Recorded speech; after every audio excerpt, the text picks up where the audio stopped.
Matt, before No, you it's go, too late. We're open. Everyone can hear you. turn off the air conditioning so it doesn't turn on while I'm doing this, and close the door. So Everyone can hear you bossing your husband around. I love bossing my husband. Come here, baby. Give me a kiss. Ew! No! Love you. Get out. Gross.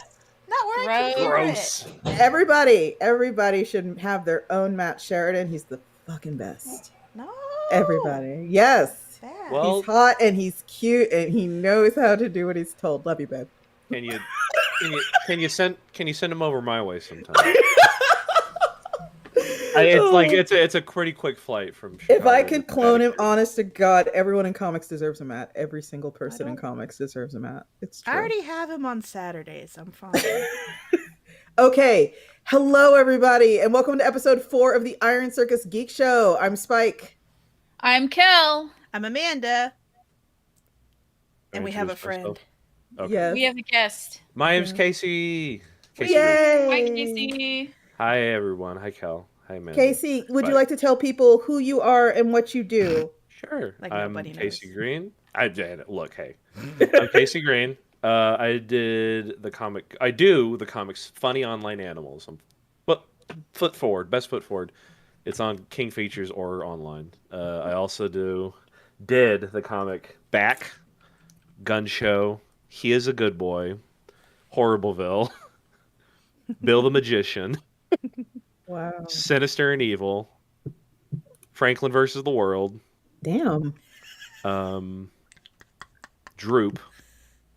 I renamed it B Power when I moved to Keen Spot, and then Gun Show became that. Oh my God, he Keen said Spot. Keen Spot. Remember that fucking shit? Oh Remember my that God. fucking shit? Remember that fucking shit? remember Makes me want to run around the house like down. Pee-wee's Playhouse screaming at the chair. Poor Matt. I remember burning that shit show down. Oh my Yeah, what a God. fun year that was before they were like basically telling us it was like you have to pay a little extra if you want to be on here. I was like, I thought the point was not to. Oh God. Oh my God. It's like, all right, in case you folks don't know, like Casey has been around. I've been in the game. I've been trying a lot of different things. Yeah, everyone kind of here has kind of been in the game for a while in a way where we look at things like Webtoon and we're just all like, when did that happen? Holy shit. I Like know. No, I've No. been paying attention to Webtoons since the this whole beginning. time. Well, Same. it It was a BTS thing, wasn't it? It was a What Korean are the pop kids thing. doing? What are those kids doing over there? I say from my porch rocking chair. But yeah, we all predate Webtoons. We all predate so much of what's now considered the infrastructure of comics. We predate crowdfunding. We, in a way, were the first crowdfunders because we were privately doing it via PayPal and shit before it was formalized in Kickstarter. I was Before we got in trouble, asked- PayPal slapped us all. I was asked to talk to a college class at SCAD about starting a webcomic because someone I graduated with is now a professor there. And he remembered the webcomic talk I used to give back in ye olden days of 10 years ago. And Doesn't at all. Because he remembered that stuff, he sort of prompted me to talk about it. And I was like, well, here's the thing. Everything I use to get popular online, it doesn't exist anymore. Or doesn't work anymore. Yeah. So actually, that's going to bring me to my new lesson for the kids is make your own website because everything you're depending on now will fall apart and you will have no control over it. But you will have control over your own website. So make your own website. Save your files at the highest resolution you can stand.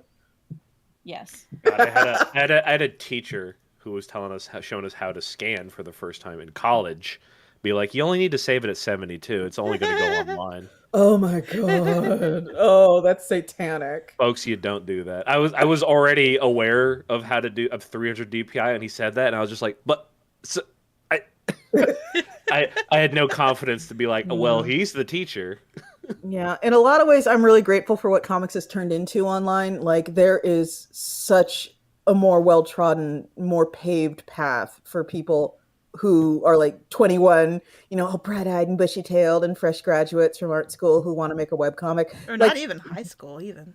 Yeah, it's like they kind of sort of know what to do now, and that's cool. But at the same time, money ruins literally everything. Yep. And it's worth noting comics used to have no money, and now it seems to people like me who have been around for a while, it has all the money. Like a Times Square billboard for comics was not a thing anyone even talked about when I was getting here's started. the thing is Webtoon has that money because they're owned by like Korea's version Oh. of Google. Oh Yeah. yeah, I know. So But they is got it that and Google money? and Yeah. is it Times Square or was it just a? Oh, a it was subset Times of Square. one? Was it Times Square? There was a Well, webtoon. the one that made the rounds on Twitter recently was a Subway ad. Yeah. But they do also have Times Square ads. Yeah, there is a Alright. there's a haven't seen those. building. This is actually a pretty fascinating story. I wish I remembered the documentary name, but there's a building called, I think, either 1 Times Square, 100 Times Square, or 10 Times Square, whatever. It was the original Times building because that's why it's called Times Square, for the Times paper. And they literally It just occurred to me that would be like an actual thing you would put on a mailbox, on an envelope if I wanted to send it Yeah. to my mom who lived in Times Square. Yeah. And that building is about 95% vacant because they make more money just selling the billboard space outside it than they Awesome. would make just having Awesome. people actually have their offices in it. Super cool. And that was the billboard that Webtoon had for a while in Times Square. Like, it's really long, it's really tall, It's that very skinny narrow. one. Yeah, it's a long, tall, skinny one. It's a very uniquely proportioned one. And so that's why I'm making that association. But yeah. I know they paid a pretty penny for that because whatever those people charge, it's enough so that they don't bother renting. That's like the one thing I thought was always fun about the weird dystopian sci-fi cyberpunk novels, that we'd be living outside these huge, awful billboards that are too bright and everywhere make us go crazy like Kramer or something. Yeah, and let's slowly rotating geisha smiling coyly or whatever, and fucking just shit out of like, oh, the future sucks, dude. The future is like, it's simultaneously cool and it sucks. Like, I fully acknowledge what I do for a living would not exist without the internet, but also the internet has been a blight on the stupid. Well, so this is the thing is I was talking to Joe yesterday on our art stream about how a lot of what is bad about technology, it's not actually the technology that's bad, it's capitalism that's bad. Yes. That's true. Yes. That's true. Because it's like the problem with Twitter, besides everything. Besides everything. No, like, so if you take away trolls and like shitty mob justice, the big complaints people have about Twitter is their timeline keeps getting rearranged, not because people want to see their timelines arranged that way, but because that ups engagement. And the only reason why Twitter keeps doing that is because they need to prove to investors that they're valuable. So like that only keeps happening because of capitalism. The artists not being able to self-promote and the algorithm being against them is only a problem because artists need to make a living in this capitalist hellhole that we call life. So like all those parts of Twitter, while bad, it is not Twitter, it is capitalism. Like it is a symptom of the bigger problem. It is always capitalism. There's like a fun Tumblr meme of like El problema es capitalismo. It's like he's throwing the fucking card on the ground, like it's always this. I have the perspective of a business owner trying to survive capitalism, and okay, this is going to be kind of a deep dive, but no, I don't want it. If you follow me on Twitter, you occasionally see me react super violently to what could be broadly categorized as like carpetbagger profiteering sellout bullshit. And especially if it's in or around comics, like I get really weird and territorial about stuff like that. And I think part of it is, and like don't don't fucking tie me to a pole and burn me as a witch over this, but part of it is I am keenly aware at all times how incredibly easy it would be to just stop having principles. Yep. And I think Every goddamn day. yeah, it's like every business owner, I think, no matter what the business's size, is constantly aware of, if I just stopped giving a shit about people, I could double revenue in 5 years. Yeah. And it's just like when I see other people succumbing to that temptation, it's like Lord of the Rings level bullshit. Like, don't put the fucking ring on. We all know what it does, and yet you do it. It's just, oh god. Imagine the literal jump scare with fucking Bilbo, Yeah. leaping for the ring, and with that fucking nasty face on. Yeah, and the thing that scariest moment of any movie. like NFTs are like, the reason they are still around is there's an endless supply of suckers in the world, and but the thing is, these suckers are suckers because number one, they're ignorant, not necessarily stupid, just ignorant, and two, they are financially anxious, and they've been told this will solve their financial anxiety. So you are literally preying on the ignorant and vulnerable, and it is so fucking easy to prey on the ignorant and vulnerable. MLMs are a thing for a reason. Because there are so many ignorant and vulnerable. That's the next problem you find. Yeah, it's so fucking heartbreaking. He keeps scratching away. Yeah, it just fucking breaks my heart. And comics, despite its ridiculous growth, its ridiculous surge in popularity, I mean, which we primarily owe to Scholastic, let's be real. I mean, that's kind of like shaped the current trends in comics, but like it's in like 40% growth in a year, which is what it did in 2021. That's absurd. That's insane. No mature industry grows 40% in 1 year, and that's where comics is now. It's a screaming bullet train, and that has attracted all the wrong people. So I'm seeing that sort of caressment of the ring more often with more people, and I'm not saying it gets harder because I have fucking principles, but it's kind of giving me a taste of where comics is going.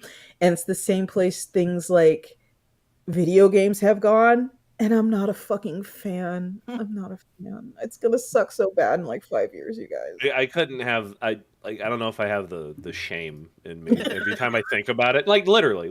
Yeah. Like I think about, like, it would be easy just to, as Matt, you're Matt Sheridan, posted out, like, the fucking shudder to think of all the NFT chuds creeping into my DMs. Yeah. It's mostly email because I do put my email out there. Oh God, how could you? Oh God, I bet they're crawling all over your shit. I bet they're horrible. Yeah, They were harder up early on, but less so these days. Yeah, Every once in a while I get one and I'm like, come on. Yeah, you've tweeted basically NFTs can, fuck off, right? Yeah. I did my one thing that everyone definitely remembers and isn't forgotten in the memory hole that we all have. But like, I also just leave it the fuck alone, unless I'm like dogging on, our favorite Pink Cat or whoever else. You saw that, right? You saw what happened? Yeah, the rug pull. Yeah, rug pull. I literally, like, you all have heard my gross, horrible hyena laugh, like, in the pre-show. My, that was what this apartment sounded like when I saw that link. I'm glad I shared it with you. Yeah, I saw that, and then I immediately sent you a message that's like, I have a present for Spike. Yeah, Kel dropped it, I think, in the Iron Circus Slack, because we do have like a random bullshit channel. Sure. And I saw that, and I just started fucking. Oh, it was horrible. It was like Cruella de Vil level shit. I literally just got back from getting tore up with my boys. We have a boys' night here. We're just like, we take each other's temperature, suck each other's cock. You know the Yeah. That was fun. That was me. I can curse on this show, right? Yeah. Oh yeah. I'm here. Yeah.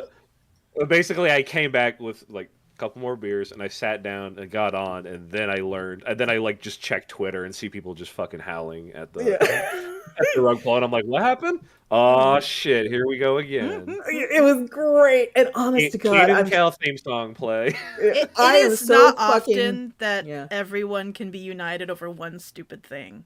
Yeah. And I'm so that's fucking what was so proud of fun about it. comics. It was I'm so so fun. proud. Yeah, I'm so That's proud of comics for like literally just like locking elbows and like straight up going yuppies out of the fucking scene. Like Yeah, that's we not like something that happens very often. we had our one easy, Yeah.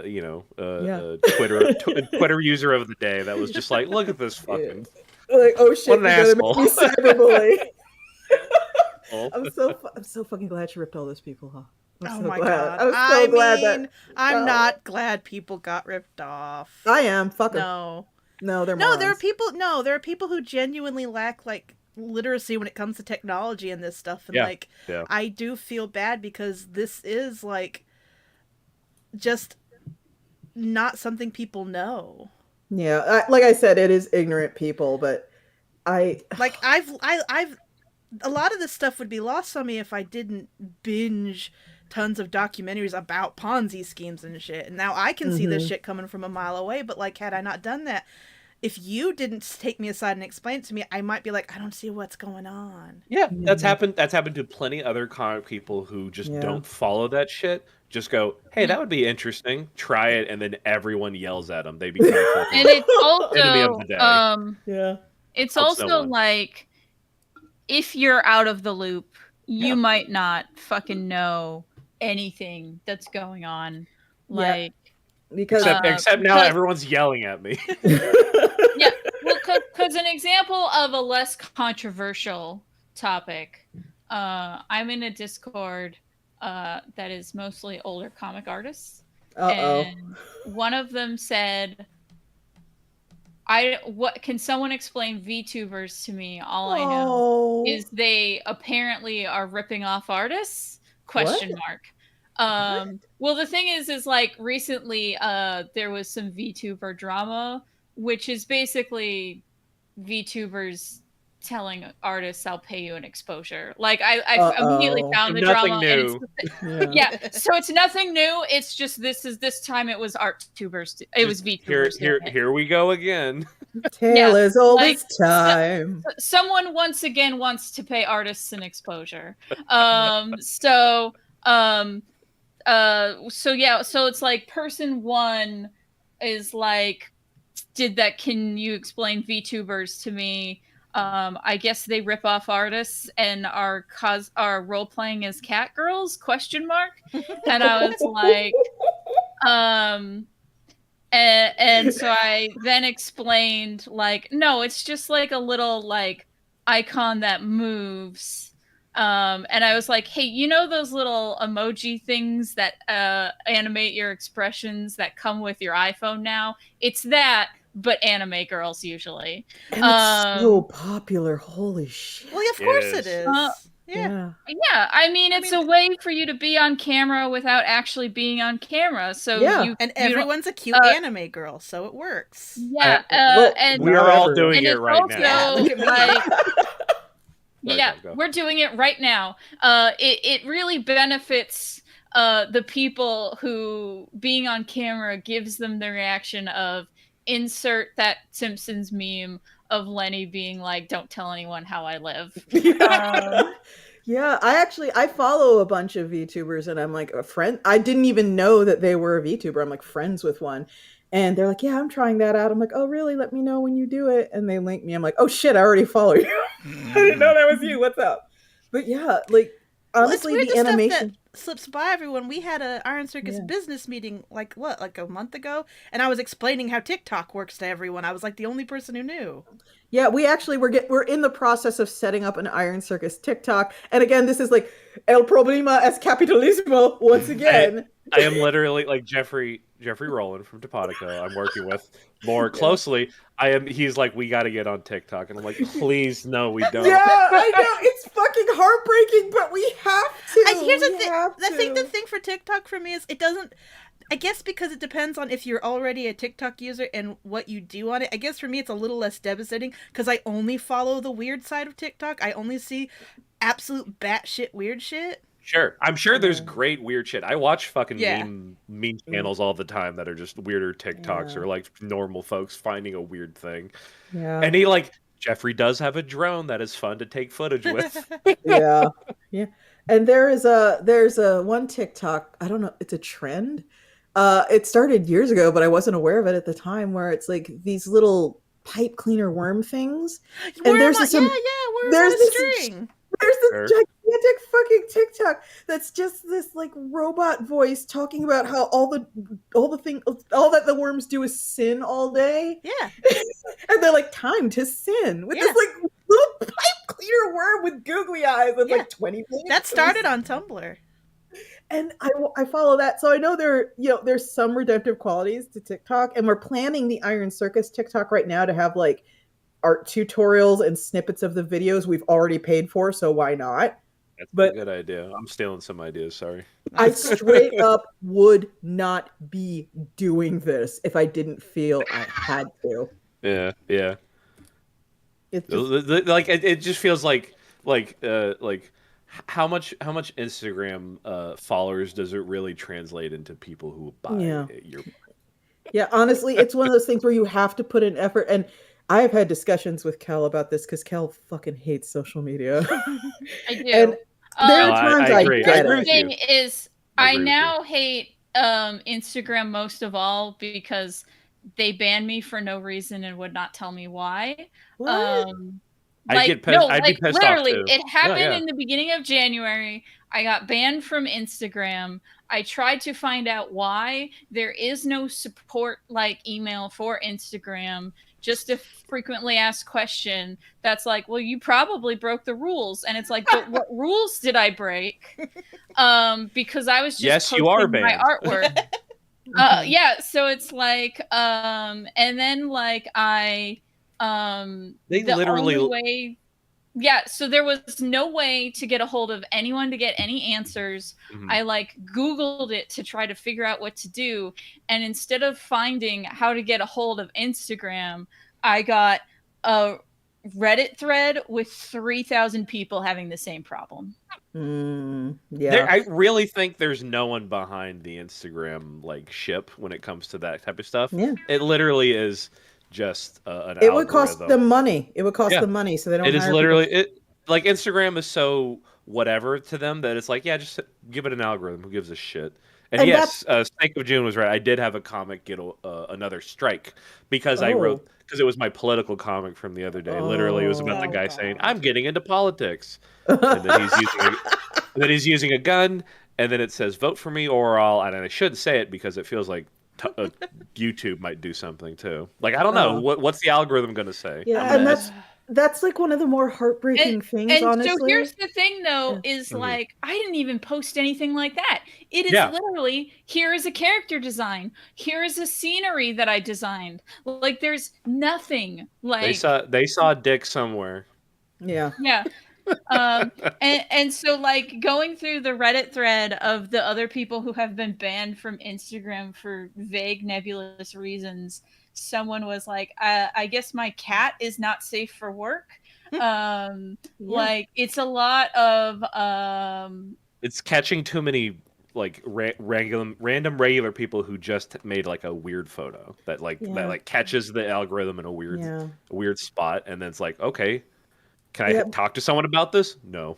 The thing that's like super heartbreaking to me is watching, and when I say kids, I do not mean it in a demeaning way, everyone. It's like, keep in mind, I'm old. I'm like 43. So it's like when I see people in comics, a lot of the people I'm talking about are in their 20s. And that just like, I automatically, it's a term of endearment. They're like, a child. Everyone you're a fucking child. You're just a child who can do more shit when you're 20. Yeah. Watching the kids try to fight the algorithm just so they can get a fucking whiff of oxygen on the timeline is kind of heartbreaking, because the thing about algorithms, and this isn't just like, Instagram or Twitter or YouTube, it's everybody's got their algorithm they prioritize. I know TikTok was like notorious for putting pretty people on the For You page instead of something meaningful, and that's how we wound up with like these brilliantly grinning teenagers doing dances somehow being the most popular thing on the site. Like, no ugly people. Brain rot content. Oh no, TikTok no has fat chicks. Oh no, it's worse than that. TikTok, I think they have these weird policies. I don't remember the name of the policy that it falls under, but people with obvious visible disabilities have been seeing themselves like algorithmically filtered out Yeah. of And like the front pages and stuff, and I forget what it's under. It's under some kind of no discrimination, no bullying, but it's weird. yeah. It's weird the shit that it's used to filter it out. And the problem with algorithmic sort of content sorting like that is they're all secret. You will find people telling you they understand the YouTube, TikTok, Instagram, etc. algorithm. I guarantee they don't, because the algorithms are proprietary. They are trade secret. And I see things on Twitter like people spelling Patreon with an A, because at some point everyone was all like, if you link off site, that downgrades your tweet in the algorithm. And when you try and trace it back to like, who said this? When did they say this? You don't find anything. It's just a thing people cling to. And the same thing with Instagram. There are people going, oh, if you use XYZ, if you use more than 3 tags, if you do this, if you do that, you're shadow banned. And I'm like, says who? And there is no source you can point me to. They're not shadow banning people. They're just banning people on Instagram. No, they are. It's like, that's the thing though. No one knows. No one knows, because the algorithms are proprietary and secret. And I remember, again, I'm fucking ancient. I'm saying, as someone who is just flat out banned, they're not shadow banning people. They're just I remember times in YouTube's history where, and like fucking downgrade this YouTube. There are times in YouTube's history where the changes in the anyway. We don't have in the algorithm were very obvious, because I remember the Reply Girl era, and that was overnight. So something changed on a site-wide level. And I understand that what they're doing, but I don't have to be fucking happy about it, you know? I mean, some of the like algorithm things that people claim like I think are true, because it's stuff like, well, now YouTube wants longer videos because they want to be able to get an ad in there. Yeah. And like that makes financial sense, so it makes sense that the algorithm would prioritize that. But the idea that like so many creators are now beholden to something they literally don't understand, and it is affecting the output on the platform. Matt and I talk about this a lot, because since I am literally always fucking working, one of the things I look for in content is stuff I don't have to look at the screen for. And so I wind up listening to a lot of true crime YouTube. And true crime demonetization is like a thing that is apparently happening like crazy right now. And as a result, what they are bleeping and what they are talking around is getting constantly more aggressive and turning the content more incomprehensible. It's just so annoying. Yeah, the Mia Mulder, the YouTuber that I linked you to, because she talked about that Russian conspiracy theory. She did a video about drugs, and it's like, sometimes you want tea, sometimes you want coffee, and it's like very clearly like all the different caffeinated beverages are different drugs. And she drew like little icons to represent the drug that she's actually talking about on the cups. I like Sack of Books take in the YouTube chat. These gaming, they're folklore, right? Online folklore, like that. Yeah, sure. That'd be. I would love that to be true. Like that would be very funny. Yeah, the simple answer is, unless you are the person who has doubtlessly signed 15 different, NDAs, who is working in the back rooms of these big content, platforms, you don't know. You can hazard safe guesses. And there are a few things you can test. There are some things YouTube will straight up hack you for. Like they will get you. Sure. But there's also like, there's some YouTubers like FD Signifier does a lot of A/B testing with like his thumbnails. But he also, since his stuff is also on Nebula, he talks to like the head of Nebula. And apparently Nebula will give its creators more data, since it's like trying to be like for educational content. FD Signifier has said like, talking to the Nebula guys, like he'll go over like what he's thinking about doing topic wise, and sometimes the heads of Nebula will give him like a heads up. Well, like, so here's a good like clickbaity title for it, like I feel like I've heard Game Grumps. Yes, I still watch them. Game Grumps have talked about that once in a while, just on like because like they're doing a podcast essentially every day, and they'll Yeah. sometimes talk about like what they can and can't say in the YouTube algorithm. A lot of it is like you can't cuss within the first minute, Yep. and then Yeah. I've seen that happen on a couple of other shows I watch too. Yeah. Can't cuss in the first minute, which is like they put an ad in the first place or whatever. Yeah. Um, Yeah. and then, like I remember Aaron would talk about the algorithm like longer episodes rather than shorter ones and etc. Now, and like he And- seemed like he had some kind of inside like, oh, thank you, but it's been a while. I'll have to Yeah. A creator Yeah. that big might be being sort of drip fed insights. yes. So I but would it's see that. also like that could also be years of doing like A/B testing, like Yeah. FD Absolutely. signifier. I mean, those Yeah. motherfuckers have been on YouTube for years. Game yeah. Because Yeah. he talks about when he talks about like A/B testing, it's he talks about like he had a video about Bo Burnham go viral, Mhm. and he did like 3 different thumbnails for the same video. Sure. And the one without his face in it is the one that did better. Oh. I've seen Game Grumps start doing their own faces in certain shows, and I'm like, that must be an algorithm thing. Yeah. Yeah. Well, the difference between FD Signifier's face and the Brain Grump Yeah. Challenge is FD Signifier is black. Yeah. That is a thing so- I have also heard. Fair. Yeah. Oops. So his There's no face way an is algorithm not made by algorithm racist friendly, people could No, also according be to no, them. no, no, no, no, Uh, no way. Yeah. So I actually have like I sometimes I just turn on YouTube and I let it play, and I have trained YouTube on my end that it tends to show me things that I don't have to look at the screen for.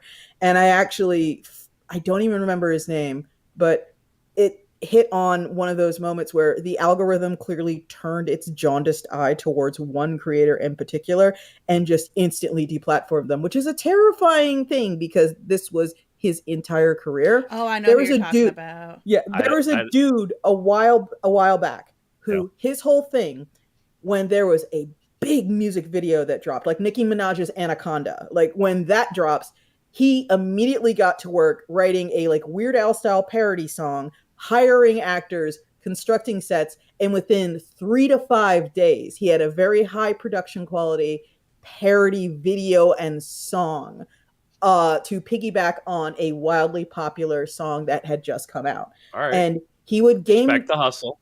Yeah, he I would now play don't the know who game you're like talking that. about. And he would wind up with like 30 million views, 40 million views because he was doing this. And because he was making 30, 40 million views per Was his last name video, Baker or something? he had an incredibly, like he was paying for a lot and he was making a lot doing this. Mm. However, he was, and this is just him theorizing, because again, he doesn't know. He was polluting the algorithm so that people who were, searching Nicki Minaj Anaconda, they were clicking on something they thought was Nicki Minaj's Anaconda and not Nicki Minaj's Anaconda, because he would hire a woman who like looked enough like Nicki Minaj that, you might accidentally click her. And so he was. Well, hold on a second. That Yeah. changes it a little bit. Yeah. And what ends up, He's the Wait a confused minute, the grandma story's market changing. of And- he's the confused grandma market of YouTube. Yeah, Oh, snakes yeah, on yeah. a train. And the Yeah, only yeah. thing that explains Ratatouille. the only thing that happened, the only thing that explains what happened to him is someone at YouTube just sort of turned slowly, like a thing from Attack on Titan, turned slowly and looked down at him and just went, no. Because the next thing you know, his shit was not showing up in searches. Like Vivo complained. I feel some like his musicians last name was Baker. Is he the guy who like became big in Korea or something? China. China. That is the guy. Okay, He I know who you're fell talking off about now. so hard he couldn't do it anymore. I'm talking about like 90% reduction in views, and he eventually got hired on by, I think is it called QQ, like the Chinese YouTube or something like I that. think so. But or the Chinese TikTok or something. But TikTok is the Chinese TikTok. But you know what I mean. The Firewalled audition. Yep. And he got hired. Now his whole deal is he translates English pop songs into Chinese and sings them. And that's his whole job, because he literally can't do YouTube anymore. There is no money there. He went from 40 million views per video to like 2, 3, 4. And Well, it's I mean, because we'll YouTube have straight up pop went, songs no. for you. Yeah. We'll always have pop songs, buddy. Don't worry about that. Yeah.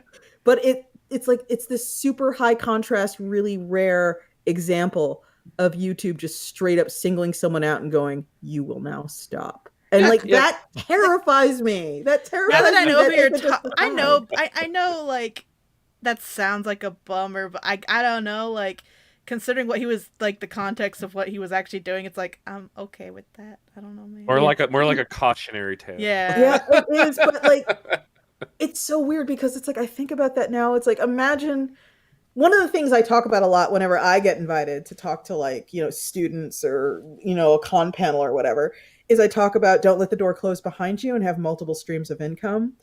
So if, for example, a platform you've been using for 14 years decides to go in on blockchain, you have options.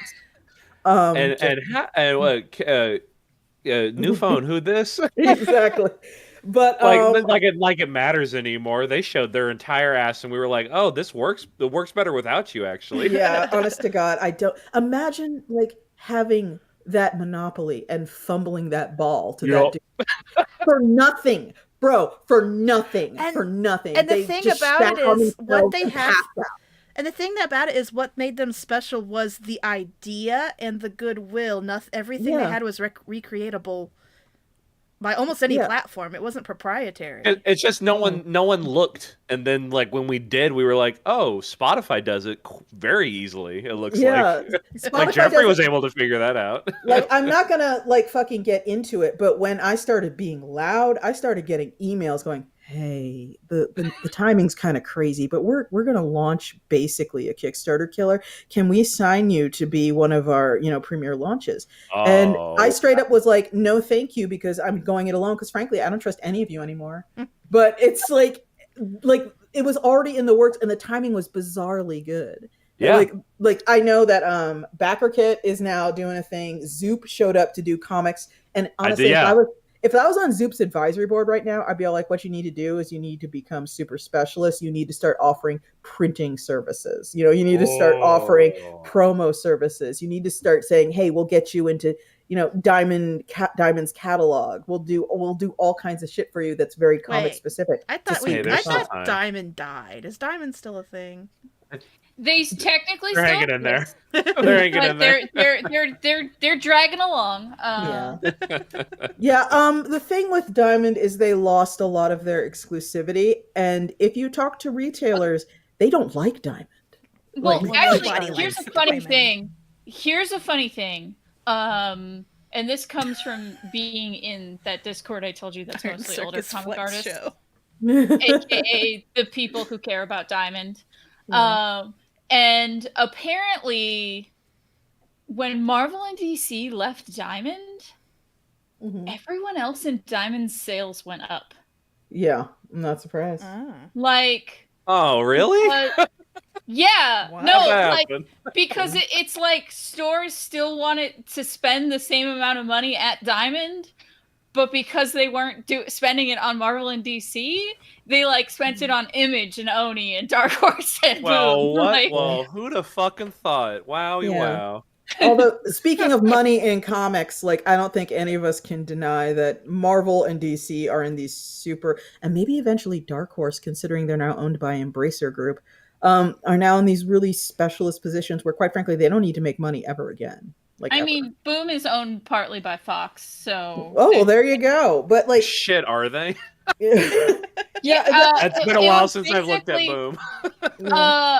It's like Fox doesn't own them, but owns a substantial share, which is why Boom creator-owned titles had like Fox had first dibs on getting the movie rights or whatever. I see. I see. And that is partly why Boom says they need to own half of creator-owned projects, so they own enough to give Fox first dibs. yeah.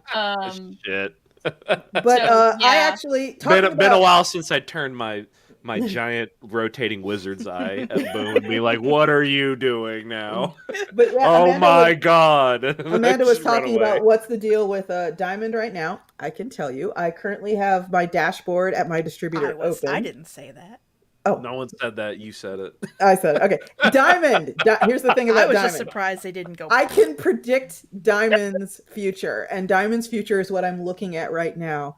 Since they no longer have exclusivity and they no longer have monopolies on certain publishers, they will become an also Rand mini specialist distributor because the world's chock full of them. And they are, if I'm looking at lifetime, not year to date, I'm looking at lifetime. So since I began distro years and years and years ago, they are my 5th most popular customer, like wholesale customer. Diamond? Oh yeah, Diamond. Yeah. I mean, it's really low compared to the other 4. I was going to say, are libraries on there? Libraries are distributed by different distributors. The people who sell to libraries, Iron Circus books and all other books, are like Baker and Taylor and Follett School Solutions. Okay.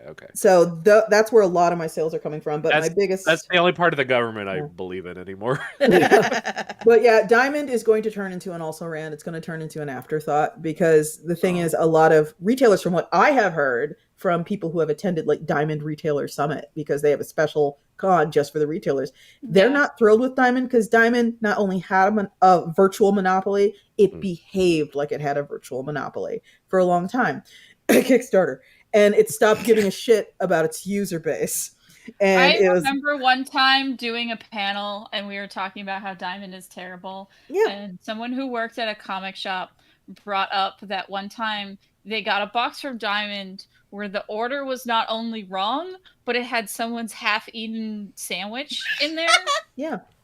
And the customer service was bad. It's like, tell Diamond you don't need their half-eaten rotten sandwiches. Like, I feel like I heard that ghost story from like another like the local comic guy here. Like I feel like I've heard that, but it's like that's still nonetheless insane. Yeah, and comics, like, but she was like the person who opened the box, so this wasn't even like it happened to a friend of me. And it's worth noting, like, comics for decades and decades, it's been changing hardcore in the 21st century, but for decades it was a fucking clown show. Like, there wasn't enough money in comics for big players to bother with it. And then Scholastic changed that. And Diamond is straight up not used to competing with the likes of Scholastic. They're not used to competing with the likes of, all these big publishers. So hard. But it's true. It's true. I don't want to make YA comics for the rest of my life. I'm sorry. Honest to God, me neither. And the thing is, I think we kind of just need to hang in there, because what's happening and this is my perception from where I stand. I understand this could be very flawed, but from what I'm seeing right now is very large companies are very risk averse, and I don't want to say cowardly, but they are not going to do things that haven't already been proving to make a shitload of money. They're just not. And what has been proven to make a shitload of money right now is middle grade and, to a lesser degree, young adult comics. And that is why Reina was on the bestsellers list for like how many years in a row, things like that. That's the kind of shit they pay attention to. Billions, not millions. That needs to happen. For them to pay attention to comics for adults, there needs to be a smile for adults. And what's happening right now is people are reading Smile, they're reading Drama, they're reading Ghosts, they're reading Amulet, they're reading Bone, and then they're aging out. And instead of going to the bookstore for more graphic novels, because that section is not well populated still, they just go straight to Webtoon and read Lore Olympus. Like, that's what's going on. That's what's being filled right now. Like, I've been thinking about this a lot going forward as a career, as a cartoonist. I am a cartoonist for a living, believe it or not. I've been trying to get a book out of you. I believe you. I'm sorry. I turned that book into a pilot pitch. Yeah, I know. It's okay. It happens to all of us. Trust me. Look, nothing's happening from that. I'll tell you that much. Oh, that also happens to all of us.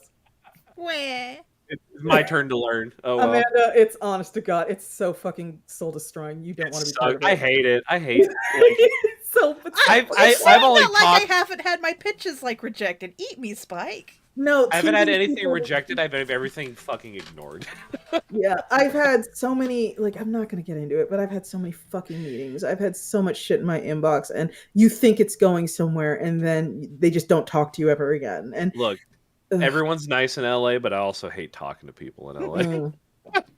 It's a weird scene. It is a weird Okay. scene.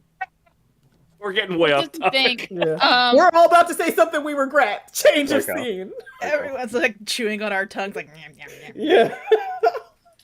I remember since I've lived in Portland a while, there's a guy that was like a friend of a friend in Portland, who was an actor, and then he moved to LA, and then he very quickly moved back to Portland. Mm-hmm. Like after a year he came back. wonder why. And I was talking to him because I also briefly lived in LA. And he was like, everyone's really nice, but I remember telling someone I was an actor and then like a light dimmed in their head and they lost interest talking to me. Oh What if they're after and- the same parts? Well, because we were talking about like the niceness of like LA people. A part of it is like this person might help your career later. So Yeah. like while I had a similar experience, saying I was a writer and a comic artist, people would talk to me longer because if you're a comic artist and a writer in LA, you might be there to sell one of your other things to TV. Oh, so you have maybe you'll ideas. still be useful. Yeah. Like Yeah, so yeah. that like conversation politeness went on slightly longer before the light dimmed in their eyes while talking. I remember being acquaintances with someone like that in Oklahoma of all places. Someone who was like literally using you because you have a scanner. Levels of like, bullshit. Yeah, just Like, even that- transactional. Yeah. Even that level of transactional like friendship I recognized in college when I wasn't like an outgoing guy, but I still was just like, oh, you just want to fucking use my computer and scanner because it's better than yours, or you don't have one because you're a poor weirdo. Yeah. There's a thing that Not that he's weirdo because he's poor. He is a super weirdo. Also, he has no money. there's a thing He's that a weirdo who happens to be poor. Yeah. He was a there's a- weirdo artist who didn't really have a good computer. yeah. There's a thing that kind of fucked me up for a while because, like, all right, quick pregame. I grew up really isolated in very isolated suburbs where you do not talk to your neighbors, and as a result, Hell yeah. I believe, I hate talking to my neighbors. I believe I have turned into the kind of person who, it's not that I don't necessarily not know how to talk to people. It's just that the need to socialize and be around other people I see in other people is wholly absent to me. Like the whole pandemic lockdown thing, that fucking ruled. I really enjoyed not having to go places. But as a result, there are some sort of relationships that I did not get experience in until I was well into adulthood, and I had to figure them out with my adult brain. And one of them was, here's a person who has been talking to me for a while, and I thought we were friends. And then one day they just never talked to me again. And I can't figure it out. Like, did I do something? And then one day, like a light bulb, when I was in my 30s, like a light bulb went off in my head. And I was like, oh, they either got out of me what they wanted or they realized I couldn't give them what they wanted on sort of a business transactional level. Like they either realized I wasn't going to publish them ever, or they found someone else to publish them. Oh, it's just like, oh shit, that's why. Okay, got it. That's my favorite part of like TCAF, SPX. Yeah. I love it when folks just come there to fucking like, get like, weird and predatory. Paying for gold over. Yeah, and just it's there. Every once in a while you run into people who are absolutely like they're hyper focused on you. And I'm sure you could probably relate, Casey, but they're like hyper focused on you because of your like internet presence, I guess. And they have developed this idea in their brain. You can definitely do something for me. And you are wholly uninformed on this. Oh, I just make a poor impression immediately. That's all. Yeah.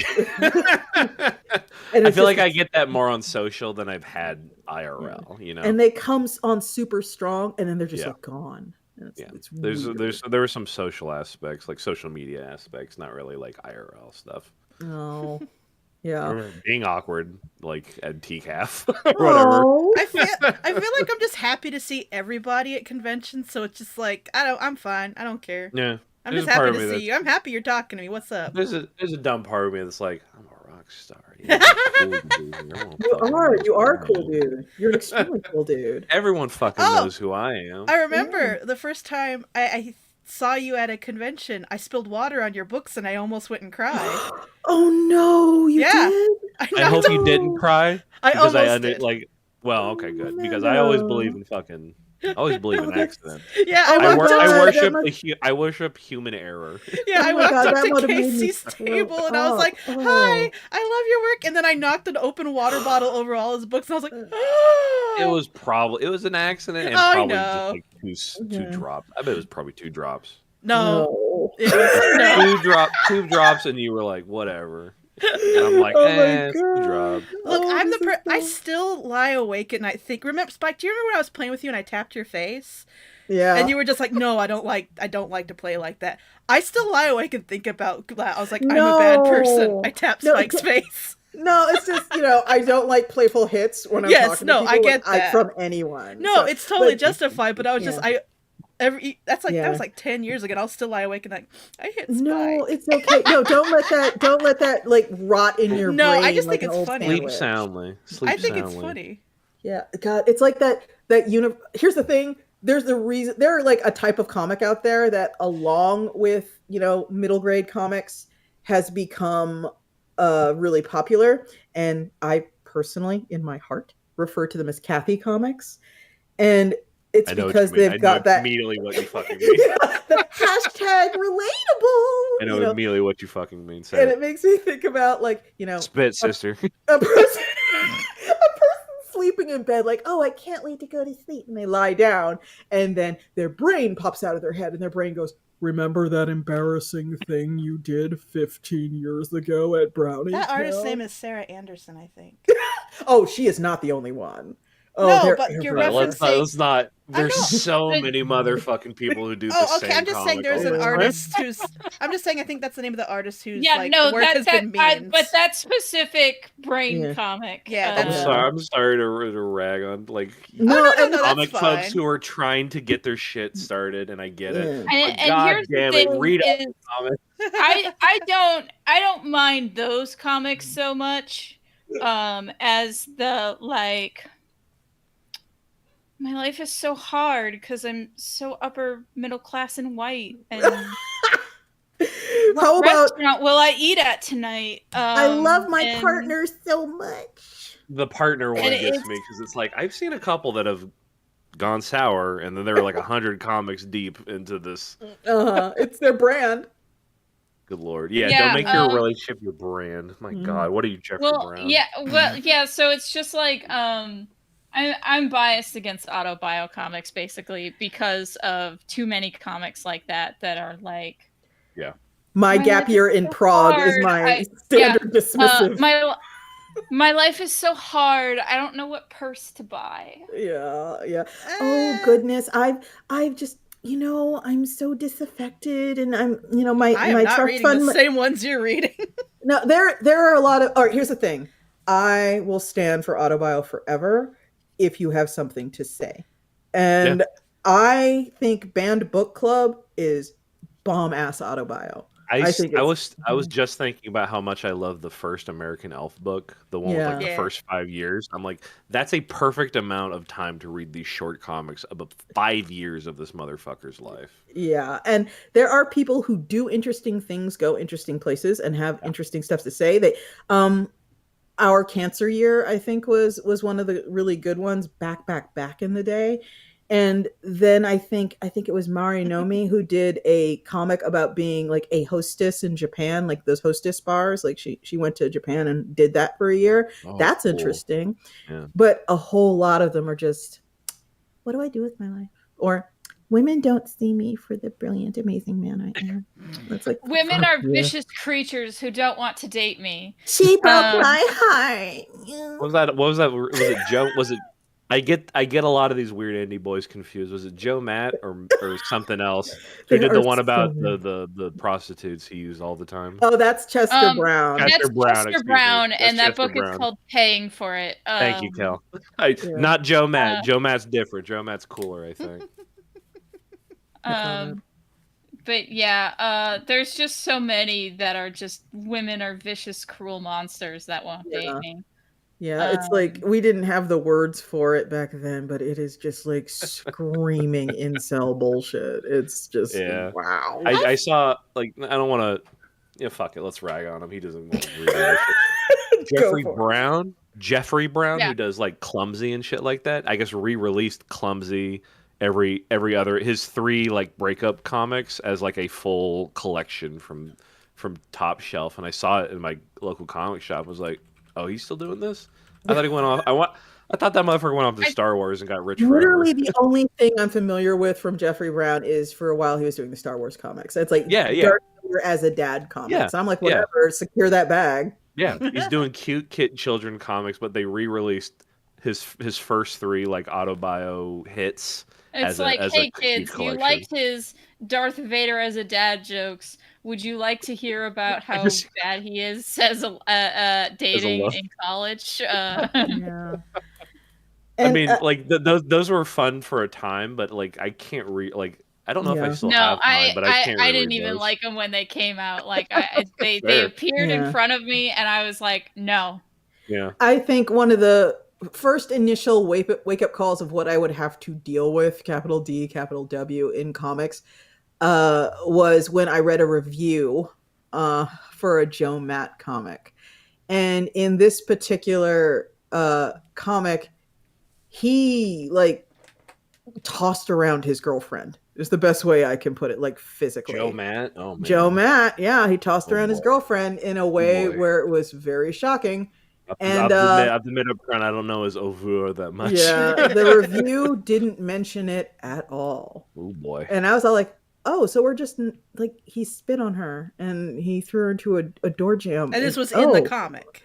Yeah, this was literally in the comic because it was an Autobio comic. And I'm like, wow, literally no one talks about that. Literally no one. Okay, cool. All right, nice. It's just like I was turned off that particular publication for years. I've thought about doing Autobio comics just because like every time I tell people like childhood stories, they're like, that's either terrible or hilarious or a mix of both. And I've thought about it, but it's like I can't think. Like I think there's a part of my brain that wants like a framing device of some kind. It's weird just to be like, here's story 1 about riding in the back of a truck with a dead dog. Here's story 2. And it's like those are good. Those are good, like easy comics to ease yourself back into doing comics. Because like beginning of 2020, like as pandemic shit started, I did some early. Actually, end of 2019. I was finishing up like back and some other shit, and I was just like, I don't know what to do anymore. So I found myself really aimless and started doing fucking autobio stuff, just like 4-panel comics about what I'm feeling. That was enough to get me back in, but it's like it's not something I'm going to do for the rest. I'm not going to American Elf for the rest of my fucking life. American Elf, I like that. I mean, he's the only one I know who's done it as long as a lot of others. I assume, you know, like James Kolchaka did what 10, 16 years, something like that. A lot. You know what my favorite James Kolchaka book is to this day? I'm gonna name my firstborn son James. No, not Francie Froglin. Not Fancy Froglin. No, he did a comic about Bill Clinton fucking his intern. And it was just a little flappy comic, and it was based on the report. Oh, God, what was her name? What was the name of the intern Bill Clinton? Monica Lewinsky. Yeah, and I think it was actually called Monica. And it was done in, like, he didn't change up his style at all. It was just James Kolchaka style. Sure. And it was taken from the report during the impeachment of like exactly what happened, including the bit about the fucking cigar. And I remember I bought that in college at Criminal Records in Little 5 Points in Atlanta, Georgia. And I took it back to the dorm. And keep in mind, this was a long time ago where comics were lame as fuck. And I had that in my room, and people would come in and they would see it and they'd be like, what is that? And I would show it to them, and they did not know comics like that existed, like at all. They were still firmly in the, Yeah, if that X-Men, was, Superman, Batman thing. yeah, I mean, yeah. If this is early Kolchaka, I've never heard of this. Yeah. But if this was that early, it's like, yeah, this is just fucking weird shit. He's just being nasty. Yeah. Here, And straight up, the two comics I had that converted non-comics readers into comics readers when I was living in dorms in college, one, Bone, and two, Monica. Those two. I do have this one pitch that people keep saying, oh, that would be really fun, that's autobiographical, but I think to make it a good pitch, I'd have to fictionalize at least the ending, because, like, it doesn't resolve. Like, that's just, because life don't work that way. It's that story about how I, when I, I don't know, I'm not gay. That's not a thing. When I basically dated a dude just so he wouldn't date the girl I had a crush on in middle school. Oh, shit. And that was just, yeah, I told you about it. I dated a dude because I found out he was gonna ask out a girl I had a crush on him, and I was like, no, how about you go out with me? And he was like, okay. And That's a literal, like, me cute. That's a 10 things I hate about you. Like, Yeah, that's seriously. a comic ready to explode on the fucking market. Except Amanda. we were middle schoolers, so it had all the fun middle school drama of me being like, oh god, I can't break up with him. He gave me the Pokemon Stadium cartridge adapter. Oh my No, god. you use that. You fucking use that, and you fucking get out of there. This will be the money that gets you fucking out of there. Like, I remember my brothers were outright, Amanda, you can't break up with him. He'll want the Pokemon Stadium cartridge shit. adapter. Do that shit. That's so good. That is a good story. That is a good one. Just do it. No, I swear to you, I'm not fucking high. Please do it. I just retweeted the cover for Monica. It's called Monica's Story. I'm sure I still have it around here somewhere. It's just... I've seen that. I didn't realize it was Bill Clinton and Monica Lewinsky. Yep. It's the worst Bill Clinton I've ever seen. Oh my god, yeah, there it is. Oh yeah, right there. It's so Oh fucking my crazy. god. And people are like, I'm lightheaded now. That's insane. oh, I'm so happy I remembered this. Holy shit. Amanda, make that comment. Spike, god damn it. I've seen that. I was just like, that doesn't look interesting. But it's some stupid drama. Well, you weren't wrong. Oh my god. But yeah, I remember this was, oh god, I'm so fucking old. I don't even know if Criminal Records is still there, but when I was in college. You finish go your for story. I was going to say, when I was in college in Atlanta, Georgia, the one interesting part of town to me, because this is who I am, was a little 5 Points. And Criminal Records was awash in the sad boy comics, like Oh My Life comics, like No One Will Date Me, and also I'm Not Famous, and Isn't That Fucked Up Autobio. And it just gave me a permanent distaste for that genre. It's still there. That's so good to know. Spike, have you read the comic biography of Ayn Rand? Oh, God, that sounds like the most horrible thing. It's a great comic because it is just like, so here's all the awful things she did. And it's stuff like, Ayn Rand witnessed the Russian Revolution as a child, and swears that it had no effect on her psyche or the philosophy that she later came up with as an adult. It was actually cool. It was actually really sick that it happened. I saw it. I was like, good job. And then there's stuff like she made her husband wear bells on his shoes like he's a fucking cat. Why? What an insane bitch. I'm sorry. Why would you do that? That's why the comic biography of her is great, because it's just like this insane nonsense. And literally, like, honestly, like the weird sex cult that she built up, and like my one thing with Ayn Rand is fucking, like, that's some red flag shit. Like, when I run into somebody who, it's okay to read her, but if you fucking like are quoting her and sharing her ideas as if they are revolutionary or valid in any way, I'm like, okay, cool, just mental check mark on you. This comic is the best thing to come out of Ayn Rand's existence. What is it called? The comic biography? Because Is it I a found book or is something it called like A an Free online? Cartoon Biography of Ayn Rand. That's the beginning of it. Like, that's a preview of it. Okay. The full title has something selfishness. In Oh, the The title. Age of Selfishness. The age of selfishness. Yes. I see Okay, I right found here. it.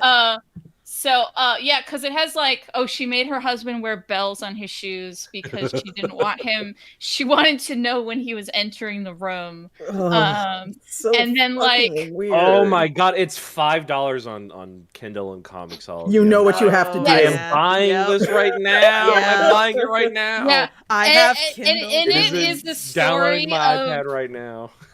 yeah. Oh my In God. it is a story that I think is like maybe one of the most insane relationship stories I've ever heard. Because Oh my God. there's this young Republican guy and his girlfriend who really look up to Ayn Rand and keep coming to her house to hear her speak. And clearly Ayn Rand wants to fuck this 20-year-old boy that keeps coming to her house.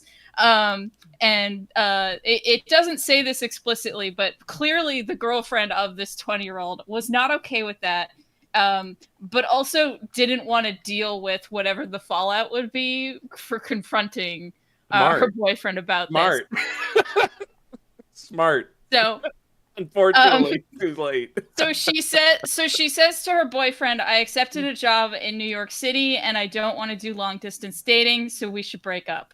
Oh my And God. he's like, "Well, I'll move to New York with you, and then we won't have to break up." And the lady's like, "Well, I guess Ayn Rand won't be there, so we can get on with our relationship. So, okay." Yeah. And then Ayn Rand moves to New York to follow him. Oh my What a God. crazy lady. Like, he tells What a her, and then a crazy year lady. later, Ayn Rand has sold her husband's orange orchards in California, which he loved, so she can She made chase him wear this bells and she 20-year-old stole his couple. oranges.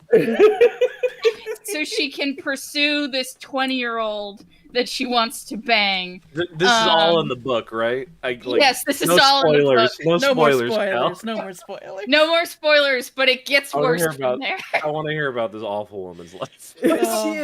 she is cartoonishly all the gotchas people talk about don't even scratch the surface of how cartoonishly awful she is. Yeah, no, like the making her husband wear bells on his shoes. That's Yeah. Just pretty like, nuts. That's what? pretty nuts already. That's pretty up there. Like you got me at bells on the shoes. I'm just Yeah, imagining being him and just being content, like resigned to Yes, just jingle, dear. jingle, jingle, jingle everywhere you go. Yes, yes, dear. Yeah, like like it's the literal fucking like Wojak meme where he says yes, honey. He's got a little fucking gesture hat on, and He's all- Ayn Rand's just fat titties are hanging out. He's all desiccated and droopy-eyed and unshaven. Yes, dear. And like and it made there's a line in Mad Men where Bert Cooper says to Don Draper, "Oh, Ayn Rand would love you. I will introduce you." And I'm like, yeah, of course, she'd want to fuck Don Draper too. I gotta fucking rewatch Mad Men so quick. I gotta do that tomorrow. I gotta do that tonight. Cal, I'm staying up all night. remember when you were talking to me initially about, hey, Spike, do you know this guy? And I'm like, who? And you were like, no, like this actor in Mad Men. He went to your high school. Did you ever see him? And I was like, fucking who? And you linked him to me. And for folks who don't know, it's the guy who is in the elevator with Don Draper and goes, "I feel sorry for you." And Don, like the fucking legend he is, replies, "I don't think about you at all." Okay, That's Spike, a good move. Okay, well, Spike, Mm-hmm. that is actually the flaw in Don Draper's plan, that he doesn't think about Ginsburg, because Ginsburg, that's his name. Crown. And I went up. It's so Wasn't he weird. like a because- regular fucking guy? Yeah, he is like the thing about Ginsburg, like the character Ginsburg. It's like I watched Mad Men as it was coming out, and I enjoyed it and everything, and he just 100% did not register. And then Kel was like, "Hey, this guy went to your high school. Do you remember him?" And again, when I talk about how I'm antisocial and have no friends, I never got a yearbook because I didn't see the point, and I couldn't reference the yearbook. You didn't look up at your fellow students to go, fuck off. And I just went and I like looked at him. I'm like, holy fucking shit, I do think I know him. Which, by the way, is in high contrast to when this was fucking 20 years ago, when I was in my old apartment and I was in the kitchen, I was making myself a snack, and I heard a voice, and I was all like, I know that voice. That was my friend's roommate in college. Why the fuck do I know that voice? And I walked over to the TV all slow style, like something out of a bad TV show. I walked over to TV and looked, and she was on fucking Hell's Kitchen. And I was like, oh, so that's what you've been up to. It's like those moments, but yeah. One of my little brother's friends in high school is apparently in the movie Fire Island. Oh, hey. Is that about Fire Island? God, all I got is I think is as one of my siblings married into Dr. Phil's family. That's terrible. It's awful. That's awful, and I'm sorry. It's awful. Don't send them any Christmas cards. I got never. Yeah, what do you got? Kid who was like 3 years my senior in high school became an actor, and like his biggest thing might be the second lead role in Final Destination 3. Okay, something, right? Like he's still at it. He's still at it right now. But like that's the biggest. Like I went to go see Final Destination 3. His name's Ryan Merriman. He was a child actor from like my small town Oklahoma who just like kept doing it, and I was like, all right, that's good crazy. For him. Question mark. Sounds crazy. Like my sister said, you were a dick. Yeah. She was the same age as him. Yeah. I posted his fucking IMDb and but you guys can Spike, find him. that Mad Men meme that you referenced. Yeah. That always gets me whenever people post it, because I'm like, because in the context of the show. Yeah. But the thing about it is, when you write a baller line like that. Yeah. I don't think about but the thing is like, I'm very much like, that is very much look upon my works, ye mighty in despair. People quoting that line. And I'm like, because the line right after it says like, that's bullshit. I gotta rewatch Mad Men. Yeah. I never finished it, but I loved the first 2 seasons. Yeah, but the problem I with love it, Mad Cal, Men, like I could talk about it forever. Straight fucking up, Cal. Straight fucking up. There have been those moments in my life. I feel sorry for you. I don't think about you at all. And that's why I fucking like. I know in the context that's not how it's meant. That is why the meme is popular. I'm just the person who's going, actually. You know what I'm like that about? You know what I'm like that about? I am like that about blood is thicker than water. Because when people say blood is thicker than water, what they're trying to say is you should prioritize family over any other relationship.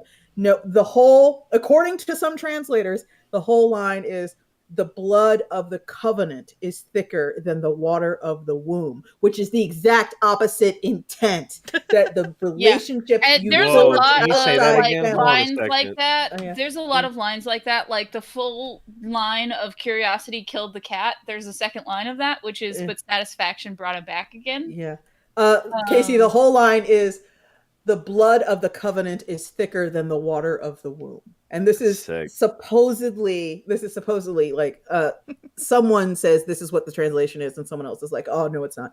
But like the intent of it is fucking literally no. You know, the relationships you have made are more important than familial relationships. If you're going to sit there and try and compare and contrast, you don't too fucking late because everyone's already did the opposite. Everyone's literally done the opposite. Also, the whole fucking it's just a few bad apples. The whole line is a few bad apples spoil the bunch. The problem with a few bad apples is they fuck everything up. You are fucking. Oh my god. I love that shit. I love how it sucks. Everything sucks. People don't understand words. Well, they understand words. It's just the words they learned changed. Yeah, that's true. They got it secondhand and they didn't get the original. You can't blame them for that. It's just a few bad apples. It's like, yes, it is. It's a few bad apples. That's literally what I'm saying. 1312. Problem. Lynn is in the chat. Lynn, my love. That's the crazy thing. Lynn is making a comic for Iron Circus right now called That Sexy Bear, which sounds fucking hilarious. Love Lynn. Love Lynn. Can I go to the bathroom real quick? Yeah. I go to the You can bathroom. go to the bathroom. We'll be here. It's Yeah. okay. All right, I'll be right back. God, no, we're talking about like old But comic yeah, shit. I'm feeling old as Spike, shit. I remember when I was like, you went to school to this guy? Like, he's the same age as you, and it says he went to the same high school as you. Like, Yeah. I mean, honest to God, it didn't register at all when I was watching it because we weren't friends or anything. But straight up, I mean, I it's think I also remember partly him now. because he's all 60 up, so Yeah, and he's not, also, he's a grown man now.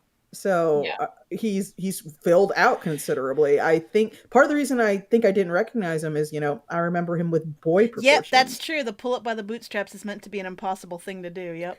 Yeah, it's a stupid joke. Pull yourself up by the bootstraps. That's literally impossible. Yes. Yes, it is. You cannot pull yourself up by the bootstraps. It's a thing that can't be done. That's the original intent of the quote. Lift yourself up by your shoestrings. Exactly. You cannot do that. Oh. Also literally true about cops. I mean, they have done studies about how a cop who incurs a lot of complaints will show up at a department and then everyone else there also gets a worse record. Yeah. Yep. Yeah, absolutely. That fucking thin blue line bullshit, that's for real. They're garbage people. And the problem with cops, no, honest to God, I'm going to fucking say it. 1312 ACAB. I wasn't disagreeing with you. I was saying, wah. My default noise is like Wario sounds. Yeah.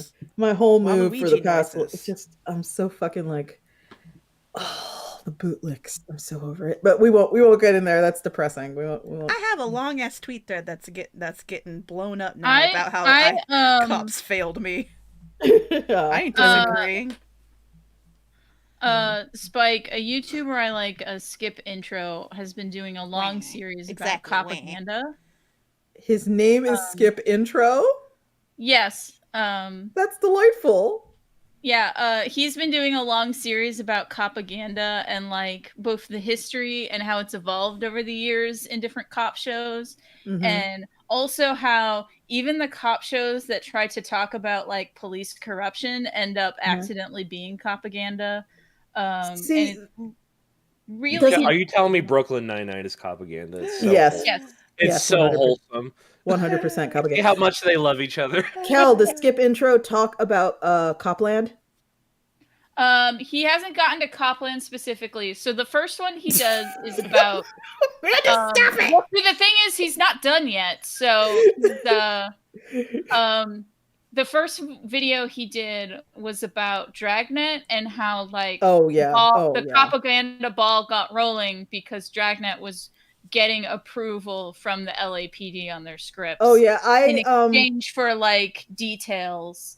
And then he goes over like The Wire, and he does go over Brooklyn Nine-Nine, and he has one on The Shield.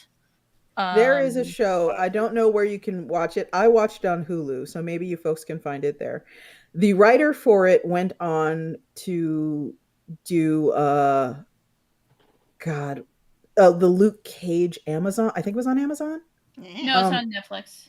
Okay, thanks.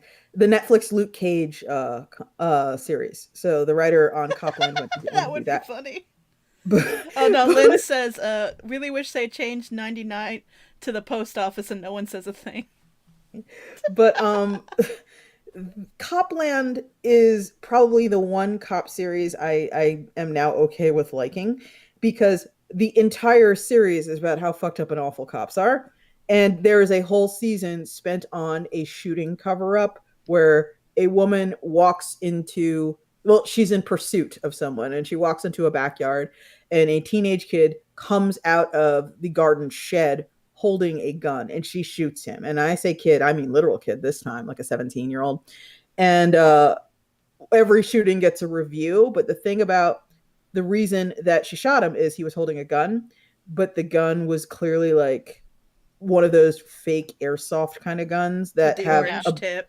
The orange thingy at the end that you're supposed to see that and be like, oh, it's obviously not real. And what she did right after she shot him, before she called for help for him, is she popped the end of that off. And a big part of the season was them following that orange tip around, like where it goes. Like she hands it to somebody else and then someone else hides it. But God. So, So Spike, so he hasn't done a video on Copland, but he has done Shield, which sounds like it's trying to do the same thing that you're explaining. Like it's focusing on like, here's the worst cop in existence, Yeah. and we're going to follow his like corrupt cop organization. And so it talks about how like, yes, the intent is to be like cops are corrupt, but it still ends up being propaganda, this guy argues, because he gets away with it. Like Also, I want to say really yeah, quick. and while that's realistic, it's still like saying like, yeah, there's corrupt cops. We can't do anything about them. Yeah, but I they fucked up really quick. It's not called Copland. I'm sorry. It's called Southland because it takes place in South LA. And one of my favorite episodes was when some cop, like, of course, there's got to be like the good cop character, air quotes, but for what it's worth, the good cop character is also a fucking liar. He gets called out to this apartment complex, and there's this woman there with her, toddler age child, and she's all like, "I keep calling you guys about that trailer in the back, and the prostitutes go in there and they do their tricks, and then the junkies go in there and they smoke, and I call you over and over and over, and you don't do anything about it, and I gotta raise my kids in this neighborhood, and I know I'm not the only one calling you. Why don't you do anything?" And over the course of the series, it becomes clear they don't do it because cops have they have quotas they need to meet. And straight up, if they need a felony bust, they head over to the trailer, they knock on the door, they enter with probable cause, and they just arrest whoever's inside. So the reason they don't fucking do anything about that trailer is, oh, I'm low on felony busts this month. I need some really quick. Let's go by the trailer and arrest everybody inside. I live in The a trailer small. will always have someone. I live in a small enough city that, and I waited tables for a long time, up until pretty recently, and we would intentionally not go out drinking during certain times of the month because we knew that was quota time. Yeah. Anyway, cops are trash. Cops are trash. We knew what it was, so we didn't go out. So I linked Skip Intro's YouTube profile. He just hit one of his Patreon goals, so he's going to do a propaganda video about Paw Patrol. That's definitely propaganda. Oh yeah, I was looking at some of the ones on there. I was like, I'm gonna watch that later. That's good for later. Yeah, I really like. He did one that's how spooky cops TM it got more and more propagandified as time went on, because it's like X-Files.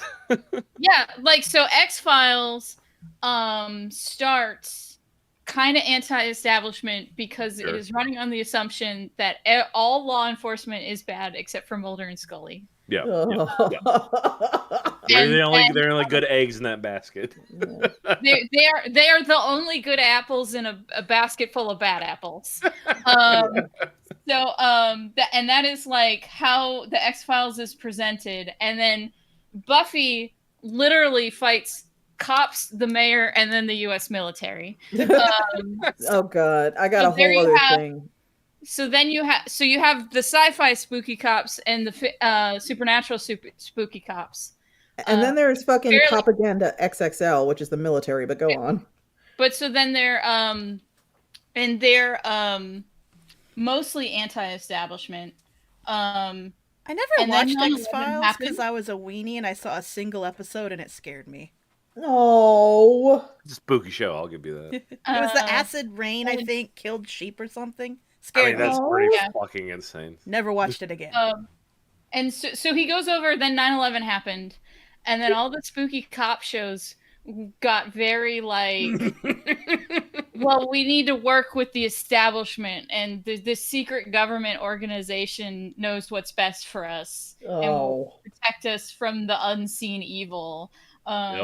And then slowly gets more and more propagandified as time goes on, and now we have shit like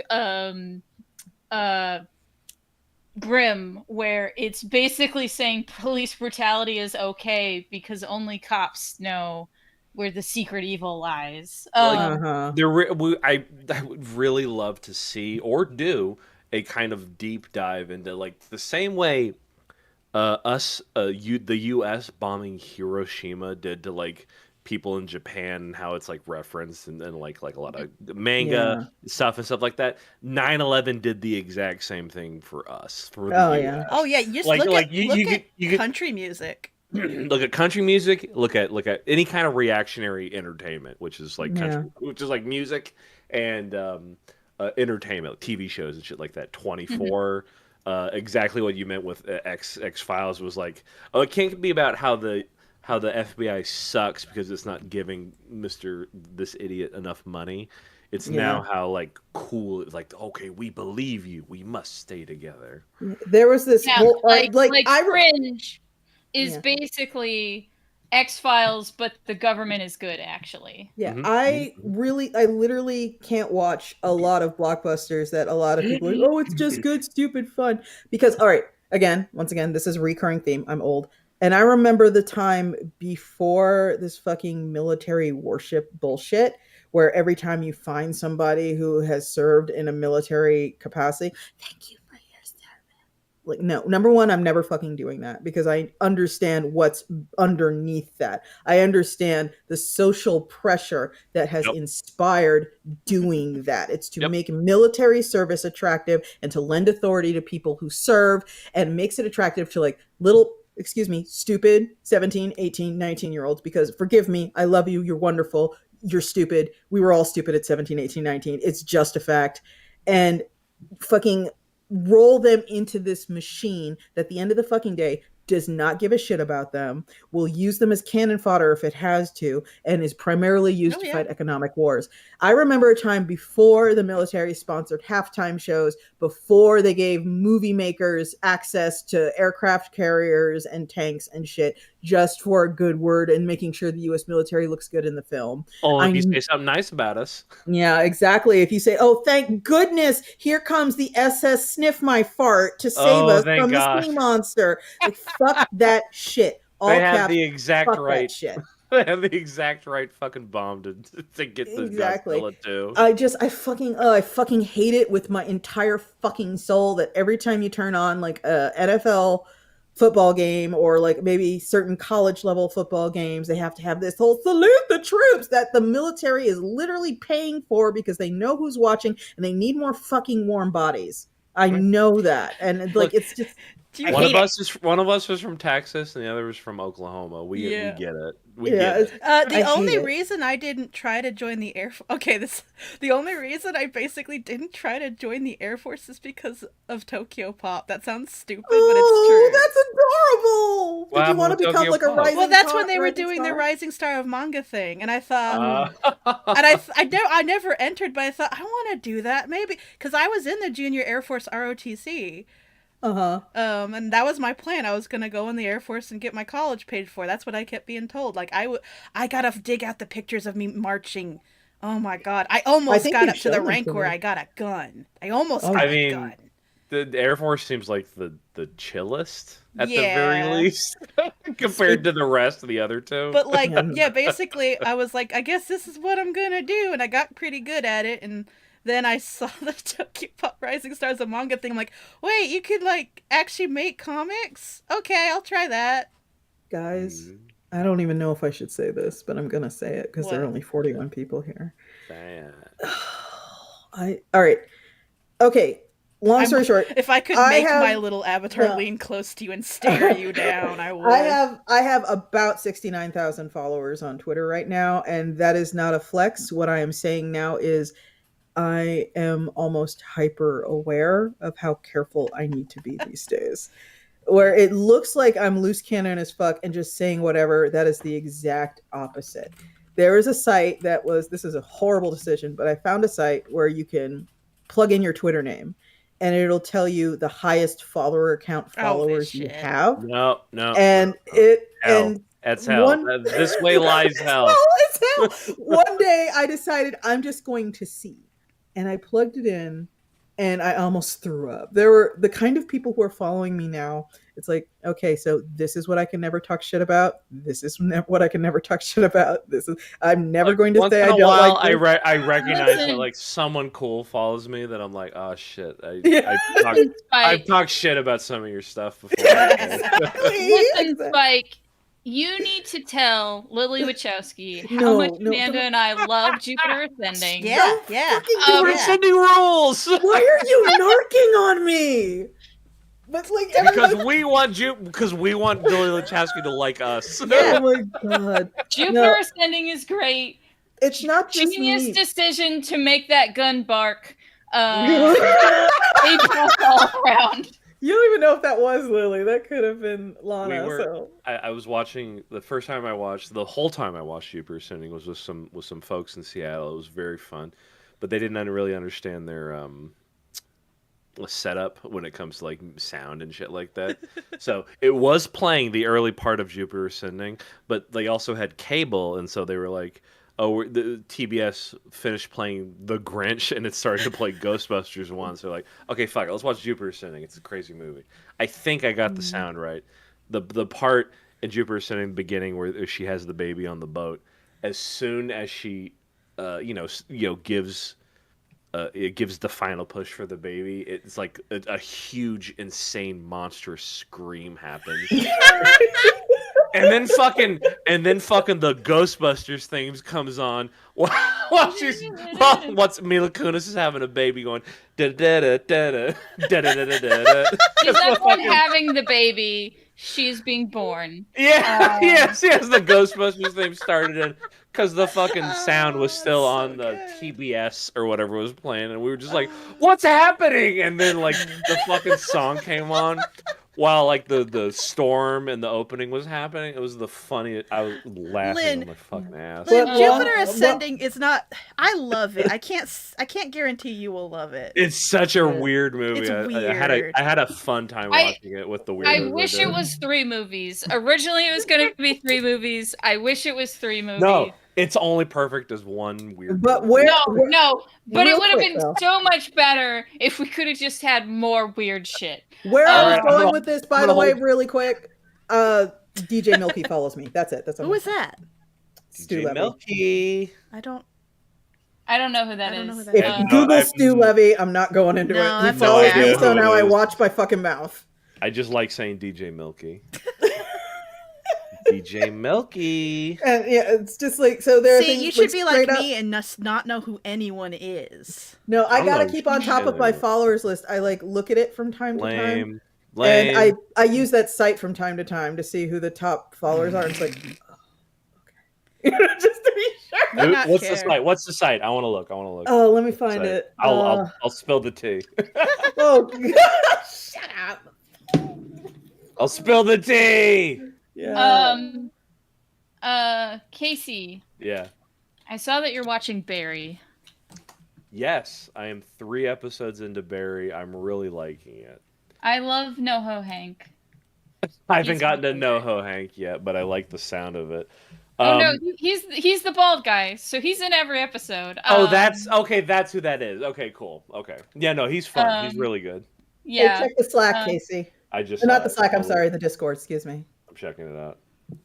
NoHo Hank's my favorite, because he's just vibing in the middle of all this mob Oh stuff. God, yeah. I finally He, got like- to see their Speed Racer a few years ago. It's so good. But we're going crazy. Yeah.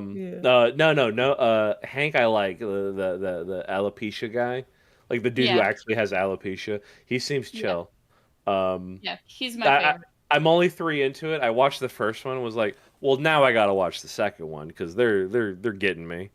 But I've been instead of playing too many games and hurting my hands, I've been like, I'll just sit down and start watching shit I've been meaning to watch, and like Barry being 30 minutes has been helpful because it's like, all right, I can handle 30 minutes. And I just watched all of South Park. I was just going through that bullshit on HBO Max because Bill Hader used to like write for South Park, like used to do some like punch up, I guess, or whatever for South Park. Huh. I didn't So- know that, but Yeah. It's interesting to just see how that translates into like I like Barry. I'm only 3 episodes in, but I'm enjoying it. yeah, Yeah. it's a good show. Let me do some quick shit in Photoshop. I swear to God, if you fucking Who said say it. Speed Racer is trashy? I'm gonna kill him. Yeah, that person is wrong. Untitled Project, you're going down the hole. See, what's Speed funny? Racer is a fucking great movie. I'm gonna watch it tomorrow just because. What's funny is I they say it disagree doesn't with you matter so because much. they say it doesn't matter because the Matrix is so good. I don't like the Matrix, but I love Speed Racer. Matrix was fine. Oh, the first Matrix. Speed Racer rules. Speed I saw Racer the Matrix the rules. best possible way. I straight up went to the movie theater and I didn't know anything about it. And I just saw it and I was like, oh, okay, whatever, we'll see this one. I saw it the best way, no preconceived notions, no expectations. I had some guy I had a friend tell me all about the Matrix, and I was like, wait a minute. The world is a game? Is like a thing? Like, that's fucking weird. Hold on a second. Yeah. I like the Matrix too, if I have to say. I watched the new Matrix, which I have not seen kind that of a one. sloppy Nope. mess, but I like it. I've heard it's a funny movie about like making the Matrix. Like it's almost fucking. It's basically Wachowski political vomit theory. The movie. Well, the thing is, in a lot of ways, it's just them like vomiting ideas at you, and there isn't really a good organization going on. But it's just like, hey, fuck those guys that took the red pill for their own thing. Yeah. Yeah. Also, fuck fascists. No, honest to God, like fucking, like, how do you? Oh, that must fucking suck. Like, because the thing is, like, the Matrix, they were all like, it was like that was a thing they really, really wanted to do for a really long time, and they finally like fucking fought their way to making the original Matrix, and they left this sort of indelible mark on pop culture with this, like, all these cool, interesting concepts, and then it was immediately like amoebaed and swallowed whole by like the shittiest people alive. That has to suck. Mm-hmm. That is absolutely because it was like the first most available DVD. At the time, DVD became affordable for the shittiest, most available people. Yeah, it just was fucking. My parents had the Matrix. That is not a movie they would be like, oh, interesting, kind of weird. It must suck so bad, though. It must suck so bad. By the way, I am now posting a thing. I'm uploading it to the Discord channel so you can know what I am talking about. Oh, okay. See. Cloud Atlas. I had to look up the year the Matrix came out because I wanted to see, like, how much of a weenie does this make me? 1999. Yeah, I was like, okay, I saw half of it and got scared and never finished. And I was like, okay, wait, what year did it come out before I share that detail? Yeah, do not say anything, please. Please do not say anything. Another I'll YouTuber share mine. that I like is Sophie from Mars, who made a video called "The Matrix Sequels Are Good." Actually, I like the second one a lot because it's interesting. But go ahead. Sorry. Yeah. Well, their main thesis on why people don't like the Matrix sequels is 2 and 3 are actually one movie that was cut in half. It came out slightly too early to be able to be a giant 3.5 hour long movie. Yeah, it really was. Two ended on such a cliffhanger. When you watch them back to back with no interruption, they do make more sense. Mm-hmm. I don't know if I'd go so far to say they're good movies. Honestly, after the first one, my second favorite Matrix thing is the Animatrix. I think that is baller. I think it doesn't get enough credit. I love Final Flight of the Osiris. I love it. What is Dark City people are talking about in the thing? That's not by the Wachowskis, is it? Or is it written? Dark City sounds familiar. Dark City is another like cyberpunk thing. Oh, okay. I saw a couple people talking about Dark City, and I was like, I don't know. It gets compared to the Matrix a lot because there's a lot of like themes that are similar. Oh, okay. What about Equilibrium? that ate the Matrix lunch real hard. Listen. Yeah. Here's the other reason why Jupiter Ascending is great. Basically dropping around. Go ahead. It's basically vampires versus werewolves in space. That's why you like it so much. Yes, basically. Of course. It's. I love it. I think there's an article that Kel linked me to, and that's what made me want to see it. But it's very much like someone's like, here's some preteens like fan fiction. They made it into a movie. It was my favorite review of Jupiter Ascending is it's a garbage can full of all my favorite things. And I can believe that, and that's kind of why it didn't resonate with me, because I don't particularly like many of the things in that garbage can. I don't enjoy those things like by themselves. I just love them together. Yeah.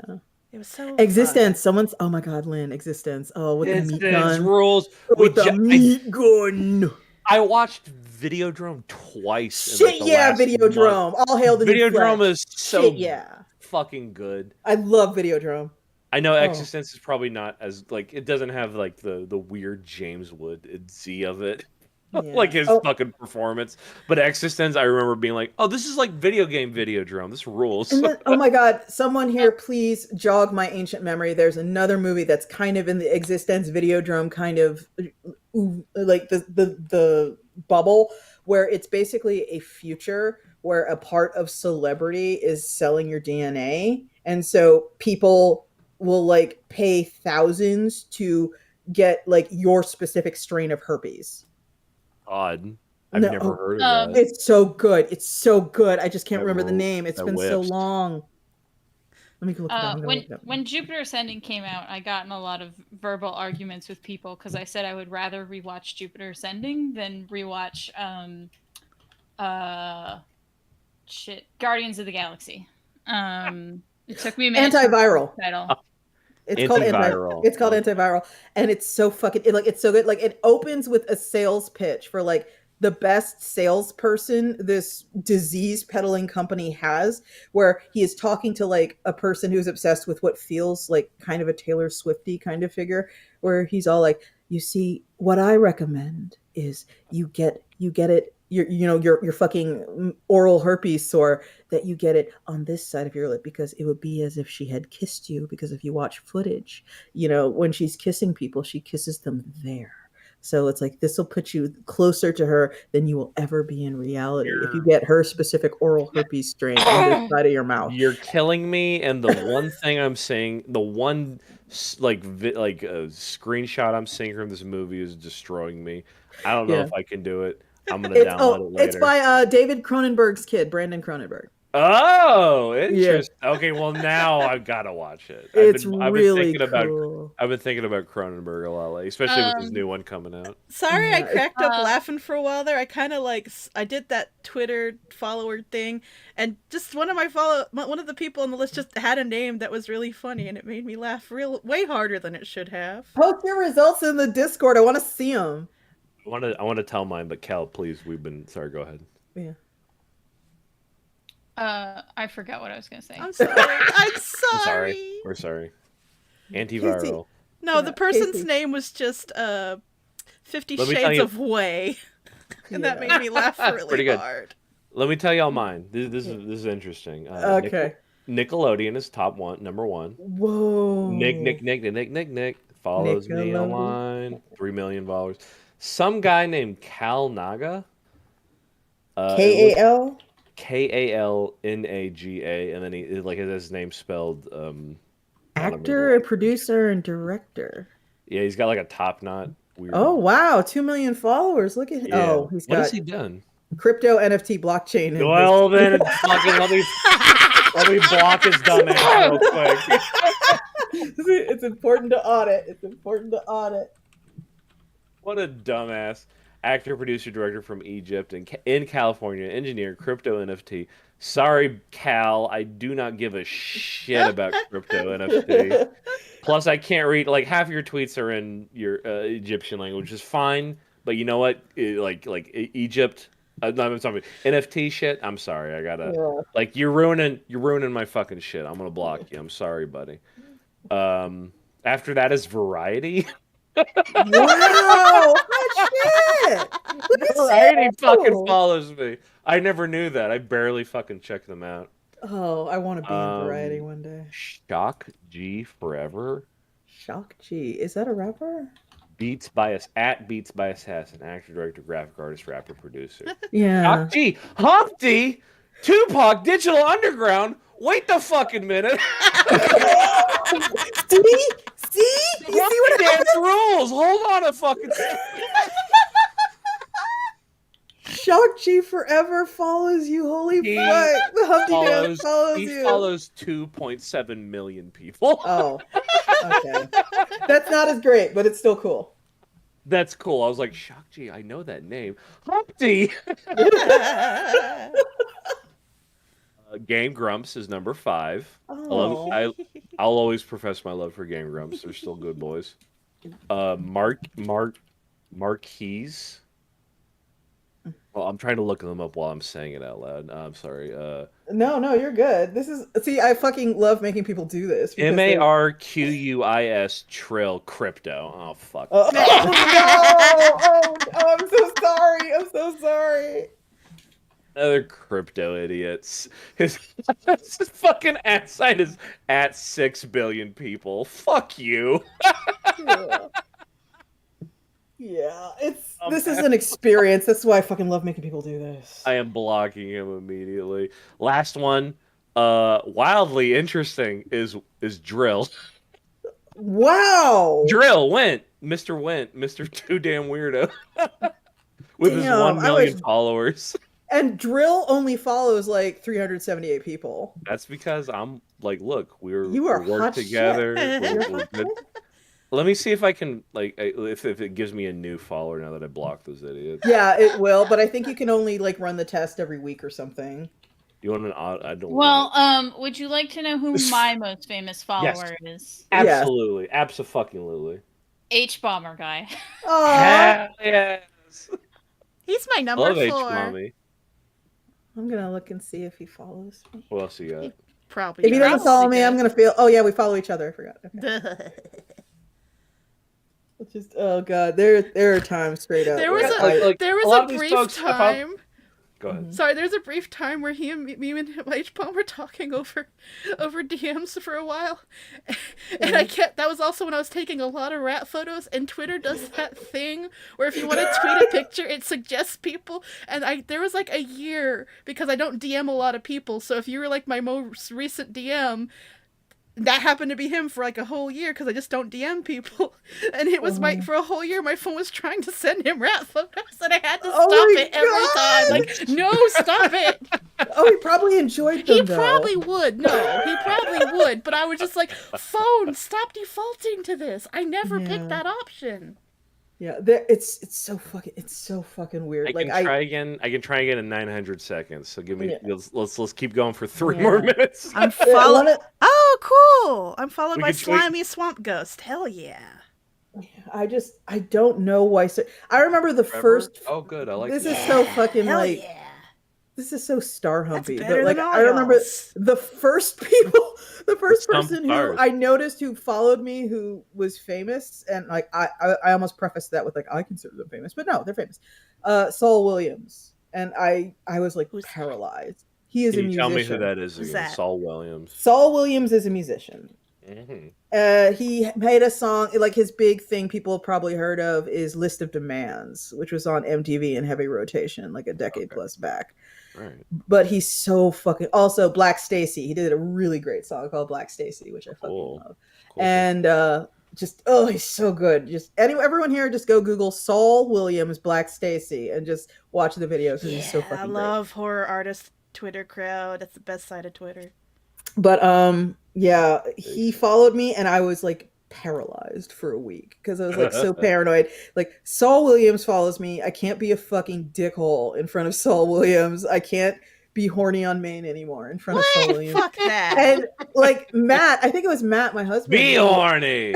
Who told me it's like, look, he followed you because you were being yourself. Like if he objected to any of the probably saw shit, you be horny already. It's too late. Exactly. all the shit you do all the time, clearly he's okay with it because that's why he followed you. So just don't change. Whenever anyone notable follows you, just do not fucking change because that's why they followed you. But, and he's right. Matt is right. But like, if any of these people that I hold in like really high regard, like just unfollow me one day, I'm going to be fucking heartbroken. I know I am. I can't help it. At least Twitter doesn't show you that freely. Yeah. Every time I look on Patreon, I have things good that friends who tell don't you. follow me. Me not care. Yeah. But that's a comics thing, isn't it? It's like, I love all y'all. Y'all are my friends, but I don't read anybody's shit anymore. fine. I hate posting. Yeah, it's like I don't mean it in a terrible way. I like all your shit, but my life is so destroyed by running a company. I can make my comic like my fucking pathetic upload rate and run Iron Circus as well as I can and trying to keep this fucking screaming bullet train on the tracks around the corners. And at the end of the day, I just want to pass out and I just have no recreation time at all. I said it before, but like once I finally leave this town again, for like what, the third time, I'll probably stop tweeting so much. But right now, it feels like a necessity. It sucks here. Yeah, it's just. Oh. I'm so sorry you're trapped in Texas because it's not Texas. It's Clute. Well, I'm sorry you were trapped in Clute. I mean, the one place I thought was cool in Texas is turning into like the most San Franciscan. Austin, awful, stupid town that I'm like, wow, nothing in Texas rules anymore. No, here's the thing. I don't mind living in a shitty town as long as there are friends in the shitty town. There you go. That's the shit. But I'm one of those people who, all right, so there is a cartoonist. I'm so sorry if I'm mispronouncing your name, dude. Trung Nguyen. You might know him as Trungle. Trungles, my love. Number one, I love Trungles. Yeah. Trungles fucking slaps. He's the art. best. Hey, the art I got from him on my wall fell off today. Oops. Well, put it back up quick. Like, I fucking super duper respect his commitment to spaghetti hair. But yes. He tweeted something that kind of set off a light in my head about why I am so utterly enamored with Chicago, just as a city, where he talks about he's currently on tour for his book, The Magic Fish, and Random House is sending him to places like Italy. And he talks about, he posted a tweet recently that was like, I think sort of like the American obsession and being enamored with European cities and how they hold them in such high regard and with such awe and reverence is simply the fact that European cities are walkable and welcoming and friendly. And that is such a rarity in America that it seems so utterly foreign and un-American to us. And like what we actually like about European cities is how accessible they are to human beings as opposed to cars.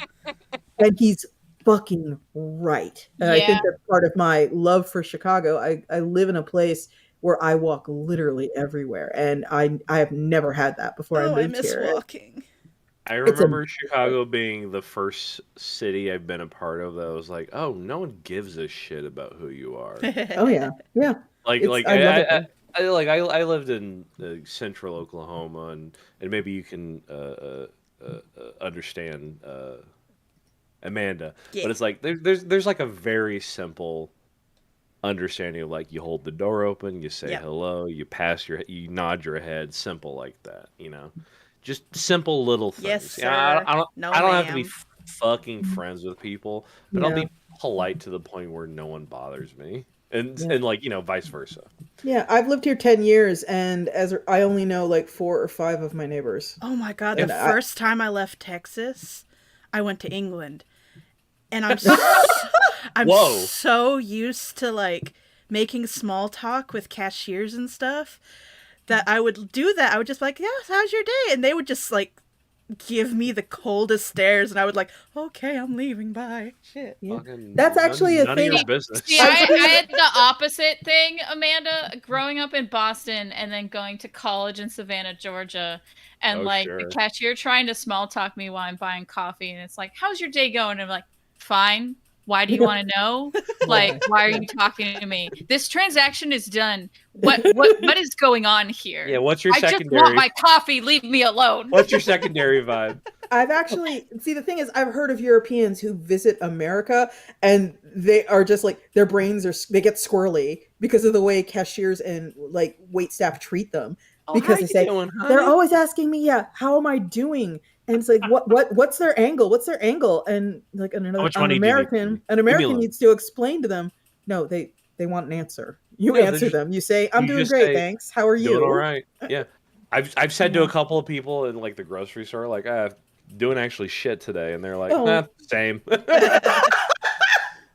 And then they ring me out and I go home. God, it was such a relief briefly. Like I used to work for Red Lobster for what, like 6 years, and like you had a corporate spiel when you greet Oh tables, yeah. and it was such a relief. Recently I worked for like a smaller like local restaurant, and it was such a relief just to be like, hey, what's up? You just roll up the table, hey, what's up? And people are like, oh, hi. I respond to that way more. People just being like, yo, what's up? Do you need a menu? No? What are you thinking? Like, Well, then they changed it in the last year. Then we had like a secret shopper come in. It's like you had to hit all these points, and it was like, oh no. That's hard. Only in fucking Texas would I they hate be that like, we're gonna make it. Oh we're my gonna make god. A secret Do you know shopper. what? Something that was on the secret shopper thing? They wanted you to, if your customer paid with a credit card. I hated this. I never did it, and I lost a point for it. If your guests paid with a credit card, they wanted you to read their name so you could thank them for visiting by name. Suck my ass. I was like, hated that is disgusting, and I had lost to points, and I was the trainer. I had to do that kind of shit, and like when I worked at GameStop, and I fucking hated it. I was like, I would rather lose my job. Yeah, I was the official trainer. Like, I trained all the new coming people. That was and I lost points because I was like, I'm not reading this person's name off their credit card. I'm gonna be kind, but I'm not gonna read your fucking. That's so invasive. Like, it's not nice. People don't like it. It's weird. If someone read my last name off my credit card, I'd be like, yeah. Okay, and why did you read my credit card? To circle that shit back around, another hugely misquoted quote is, people will always fling a customer is always right at you. The full quote, you fucker, is the customer is always right in matters of taste, which means if a woman comes into your millinery, whatever it is, and no says, shit, I hear that and I go, oh, no shit. Yeah, I want that ugly hat. Do not talk them out of buying the ugly hat. Yeah, they clearly love the ugly hat. We can't sell the ugly hat. It doesn't mean lick the customer's boots no matter what they demand. It's their taste is their taste. Sell them the fucking ugly hat. I remember I was high on Adderall. What can I say? Working at GameStop and being excited to sell Mario Galaxy to people who just bought a Wii, and I was oh, you're gonna be so excited! This game rules so much. Oh no! Like, it was some fucking kid who worked with us gave me Adderall. I was like, okay, cool. It's drugs. It's legal, right? It can't be that bad. Not knowing what junior speed was. Like. One of my favorite things is working. No, not favorite, but it's always funny. It's like, because in a restaurant, like, you're supposed to be able to like sell all the food, and like I have a. They only want one tray. Well, also I'm allergic to shellfish, so people are like, "Oh, is this really good?" I'm like, "Oh yeah, it's really good." "Oh, you've tried it?" "No, it'll kill me. I can't eat that." But I'm still supposed to tell you it's good. I've heard it's good. Yeah, I feel like people at least like respond to that to like be like jokey and shit. Especially in like the other thing is like I recently went to a restaurant where like there's a free side that comes with the dinner, so I had to pick something, but it didn't have the usual like French fries or mashed potatoes or something. So like all their sides were not things that I found very appealing. And one of them was like mac and cheese couscous. And I was like, I guess I'll get that. And then the waitress went, "Are you sure?" And then when I took a bite and I was like, "This is gross." And then she was, so she came back and saw that I barely touched it, and she was like, "It's gross, right?" And I was like, "Yeah." And she's like, "Do you want me to get you something else?" Like, I did try to like warn you with the "Are you sure?" She wasn't allowed to outright tell me that it's awful, but the "Are you sure?" God. You made me remember. You just made me remember the one time I it's like, no, I'm not selling someone this, and if they ask, I'm going to tell them it's awful, because it kept getting sent back. We introduced this pickle Bloody Mary. It was a Bloody Mary made with pickle juice and a specific type of like watermelon liqueur. It was awful. It was watermelon. Yeah, it was like I was with the pickle watermelon. That's like it shouldn't be sweet. It should be sour. It was awful, but like that was our thing, and the managers were swearing by it, like, "No, y'all have to sell this. Y'all have to push it." And it's like, "I'm not doing it." And they're like, "Why?" It's like, "Because it tastes like vomit in a cup." Oh, like no joke. No, I'm sorry. It tastes like when you vomited the way your throat tastes, that's what it tasted like. And I told the guests that. And they were Like the after fucking taste. yeah, it was awful, and I don't know Lynn's- why they did that. Lynn's saying her beau just bought her chicken wings with whipped cream and peanuts. You guys still live in Portland, right? 'Cause that's No, Oh, I that's think a they're in Portland ass Vegas. food. That's a No, I Portland think ass they're in shit. Vegas, right? Vegas? That's some Vegas ass shit. Yeah. Honest to God, though. All right, here's the thing about me in Vegas. No, Oh, well, go for it, Cal. first I'm going to comment on Yeah. Portland food. I am completely frustrated and annoyed by constant hipster foodie bullshit.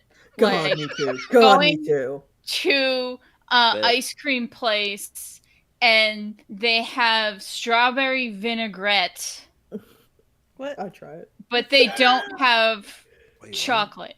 Yeah.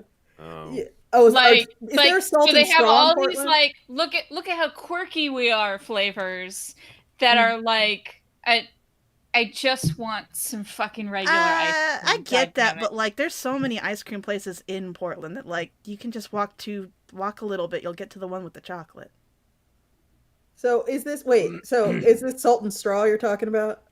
This is half the ice cream places in Portland. See, made what it. I associate with Portland right now is Voodoo Donuts. Ugh. That is Here's the thing is, Amanda, you say I need to walk a while to get to the one that has chocolate. That's Ben and Jerry's. Like, Yeah. I'll just go to the 7-Eleven. Yeah. yeah, I'll just go to the 7-Eleven. What's wrong with that? Oh yeah, you're Look, Sherwood I'm right again. next to Okay. 2 gas stations. I can find the I miss chocolate ice cream I want. Beaverton. yeah, it's like the food and all right, here's the thing. Like, okay, Vegas. I don't know how to put this. Here's the thing about Vegas. You hate your Vegas Vegas food. feels like I apologize to anyone who lives there. This is just the opinion that I've gotten from impressions. I have never been there myself except on like a layover. But it strikes me as like the fakest ass city in the world. And it is like It's not a there real are town. they I'm are sorry for Vegas. it's like It's not the real. world is full of like predatory people, but Vegas, like fucking, you step out of the airport and it is the city that like blackjacks you in the back of the skull and you wake up to it going through your pockets and then it like kicks you in the dick and runs away. And New York will at least pretend to be your friend before it tries to do that. And like Vegas doesn't even give a shit. It is there to drain you, to suck you dry like a vampire and leave your withered husk on the side of the road. That's I'll be how. honest. Yeah, I mean, I've been to downtown Vegas, like for my sister's wedding and shit like that. It's like the place tourists go to.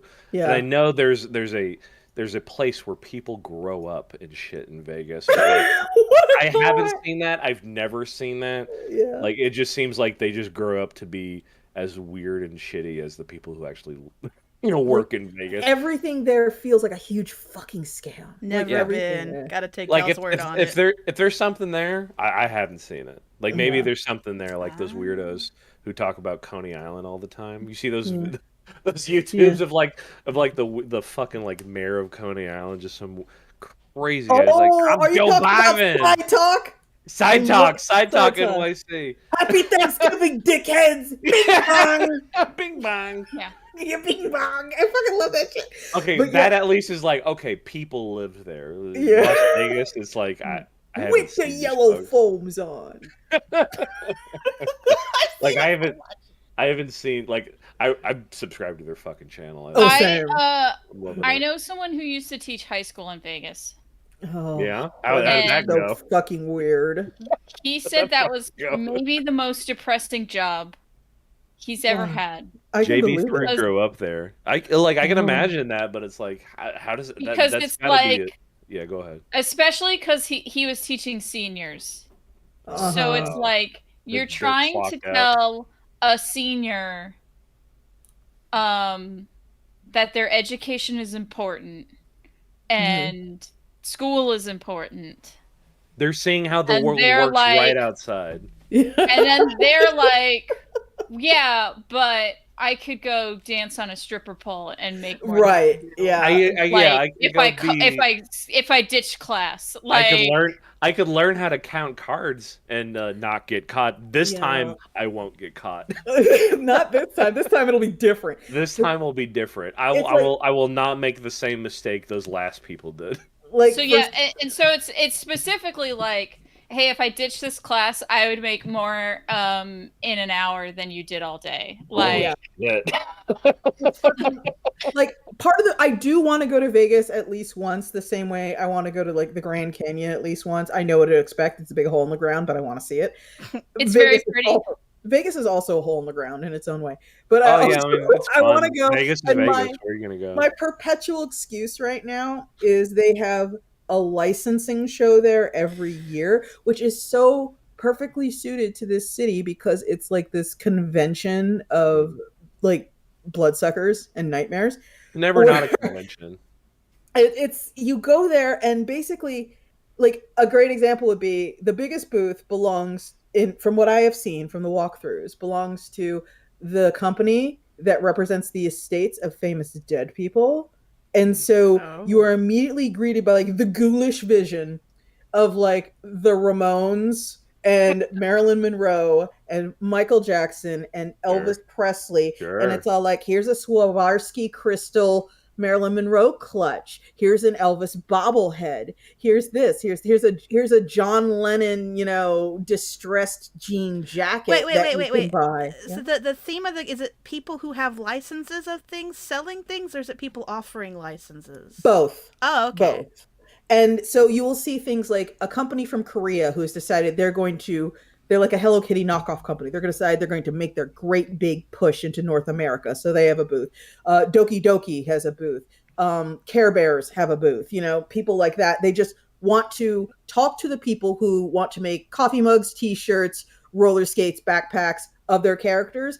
And also there are people there who have booths that say, I make backpacks, come talk to me if you own the Care Bears. I would love to just Hunter S. Thompson one of those conventions. Yes. Like, I want to go. Spike. I could write it off as a business I'll expense. drop acid Take me. and start walking like the fucking what R. Crumb's fucking the keep on trucking guy. Yeah. Just like my feet get real big and I'm like, check this shit out. Spike, I'm a garbage tourist. Take me with you. And there's like Andy Warhol shit, and there's Frida Kahlo shit, and it's just all like, hey, you want to make a t-shirt with I would have loved it. James Dean on it? I would have loved to have more time in Las Vegas to get that kind of shit out of there. I was literally it was just my sister was getting married, so it was a family thing.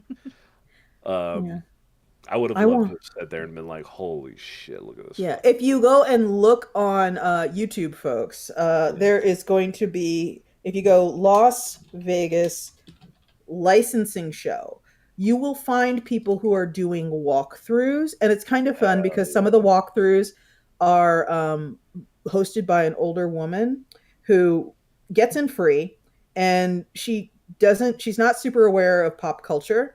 So she'll look at things and be like, oh, those are interesting. Oh, there are a lot of them. Oh, I suppose, yes, that's a t-shirt. Oh, that's how she is. It's super fun. Look at this giant yellow rat I've seen. I wonder where he's from. Yeah, it's like that, and it feels like it would instantly overwhelm me. And I'm the person who, San Diego Comic-Con, love you, you're my bro, whatever. I do not want to do one unless I do not have to be on the floor. You know what I mean? I will be, if you want to invite me to San Diego Comic-Con, like Comixology took me to San Diego Comic-Con the last 2 times I went. I am at that point where I refuse to pay for that experience. I do want to go look. But I like people watching, and I love digging. Yeah. Again, the most fun I had like in a year was like going to some storage units that were closing down and digging around garbage. I like people watching and looking at garbage. So like I would love to go and just look. And my strongest memory of San Diego Comic-Con of a recent attendance, because I did that show for a very long time, and I remember when it was still kind of like Nerd Central, as opposed to go out for a smoke break and there's Holly Berry and you're supposed to pretend like that's normal. I remember being just straight up like Tokyo subway at rush hour crush. Just like in the middle of that, and just someone pressing against my back and me being pressed against someone's front, and we're moving at a shuffle down the aisle of the main show. And I'm just like, this is a fucking nightmare. This is I would go to one of those shows again if it was just me. I didn't have to worry about other folks. Yep. Just Mhm. me and my mask going like, holy shit. And then Yeah, do it like the out the window, famous Yeah. people I do. don't want to go to Comic-Con like to sell my comics or meet comic people. I just want to go and people watch. Yeah. Yeah, and it's weird because I don't know if it's going to still be like this afterwards, but there was that I'll period let you where know. I'm going this year. yeah, where you walk down You like crazy son of a bitch. the main drag, and there's like, oh, that's just literally fucking Henry Rollins over there. Oh, that's literally just fucking Kevin Bacon over there. Oh, that's literally just George Romero over there. Well, you know? okay, so Spike, I know you went with Comixology paid, but like a couple of times, but you didn't you weren't on the floor as much when No. Comixology paid for you to be there. So you didn't, I think that there's been like a subtle change because I feel like, it hit that like mega celebrity point. Yeah. And now I think Hollywood has realized, why are we advertising these nerd movies? Everyone who goes to Comic-Con is going to see the nerd movies, whether they're where they're or not. Yeah. So actually, the big thing, it is less movie promotion at San Diego Comic-Con and more TV show promotion because since that's like a regular thing that needs to like keep people's interest engaged, like they're like, that's why there was like the Walking Dead experience for several years, because like they needed people to stay engaged in the TV show. Please like our awful show. Yeah. Yeah. So it's more like so you're getting more and more like TV show related things rather than movie related things. So it's not so much you'll see Henry Rollins, you'll see like the guy that's in Walking Dead. So the guy, just the guy. I love that. I've never kids from actually Stranger seen Things. Walking Dead, so I don't know who's in it. It's you're more likely to see Conan O'Brien because he needs to promote his talk show than like a movie. What star. show? Never heard of this idiot before. Yeah. But yeah, it's like San Diego Comic-Con, if you are down for that experience, I imagine it could be a good experience, but I'm a crusty old lady and I go in a professional capacity. I'm not one of these people who are going to line up for Hall H and, be surprised because whatever his face is, Loki shows up in full costume and does the little... I'm going to sell Tom shit. Hiddleston. Yeah, Tom My Hiddleston, interest in it yeah. is the same interest I have in, I actually am planning to, there's going to be bridal shows in Houston, like bridal conventions in Houston. Yeah. I actually just want to go and walk at the bridal convention because I went to one once. It's weird.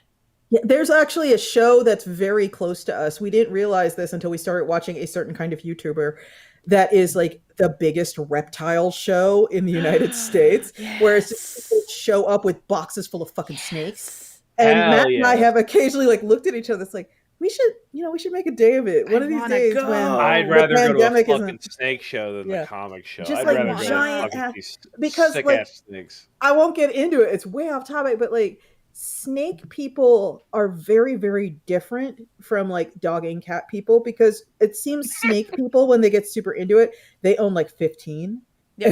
And they keep them all in the basement and they don't you name have to, 90% of and then them. they explain to you for 2 hours why they have to have 15 snakes. Yeah, and it's like they don't name them unless they get attached to like one or two of them. One or two of them have names. The rest are their weird genetic like condition that they've bred into them and their gender. So it's like, yeah, this is my pumpkin spice jack-o'-lantern xanthic female, and I'm going to breed her to my bunny rabbit Angora agouti double plum male over here. And this then is they're gonna... Jeffrey.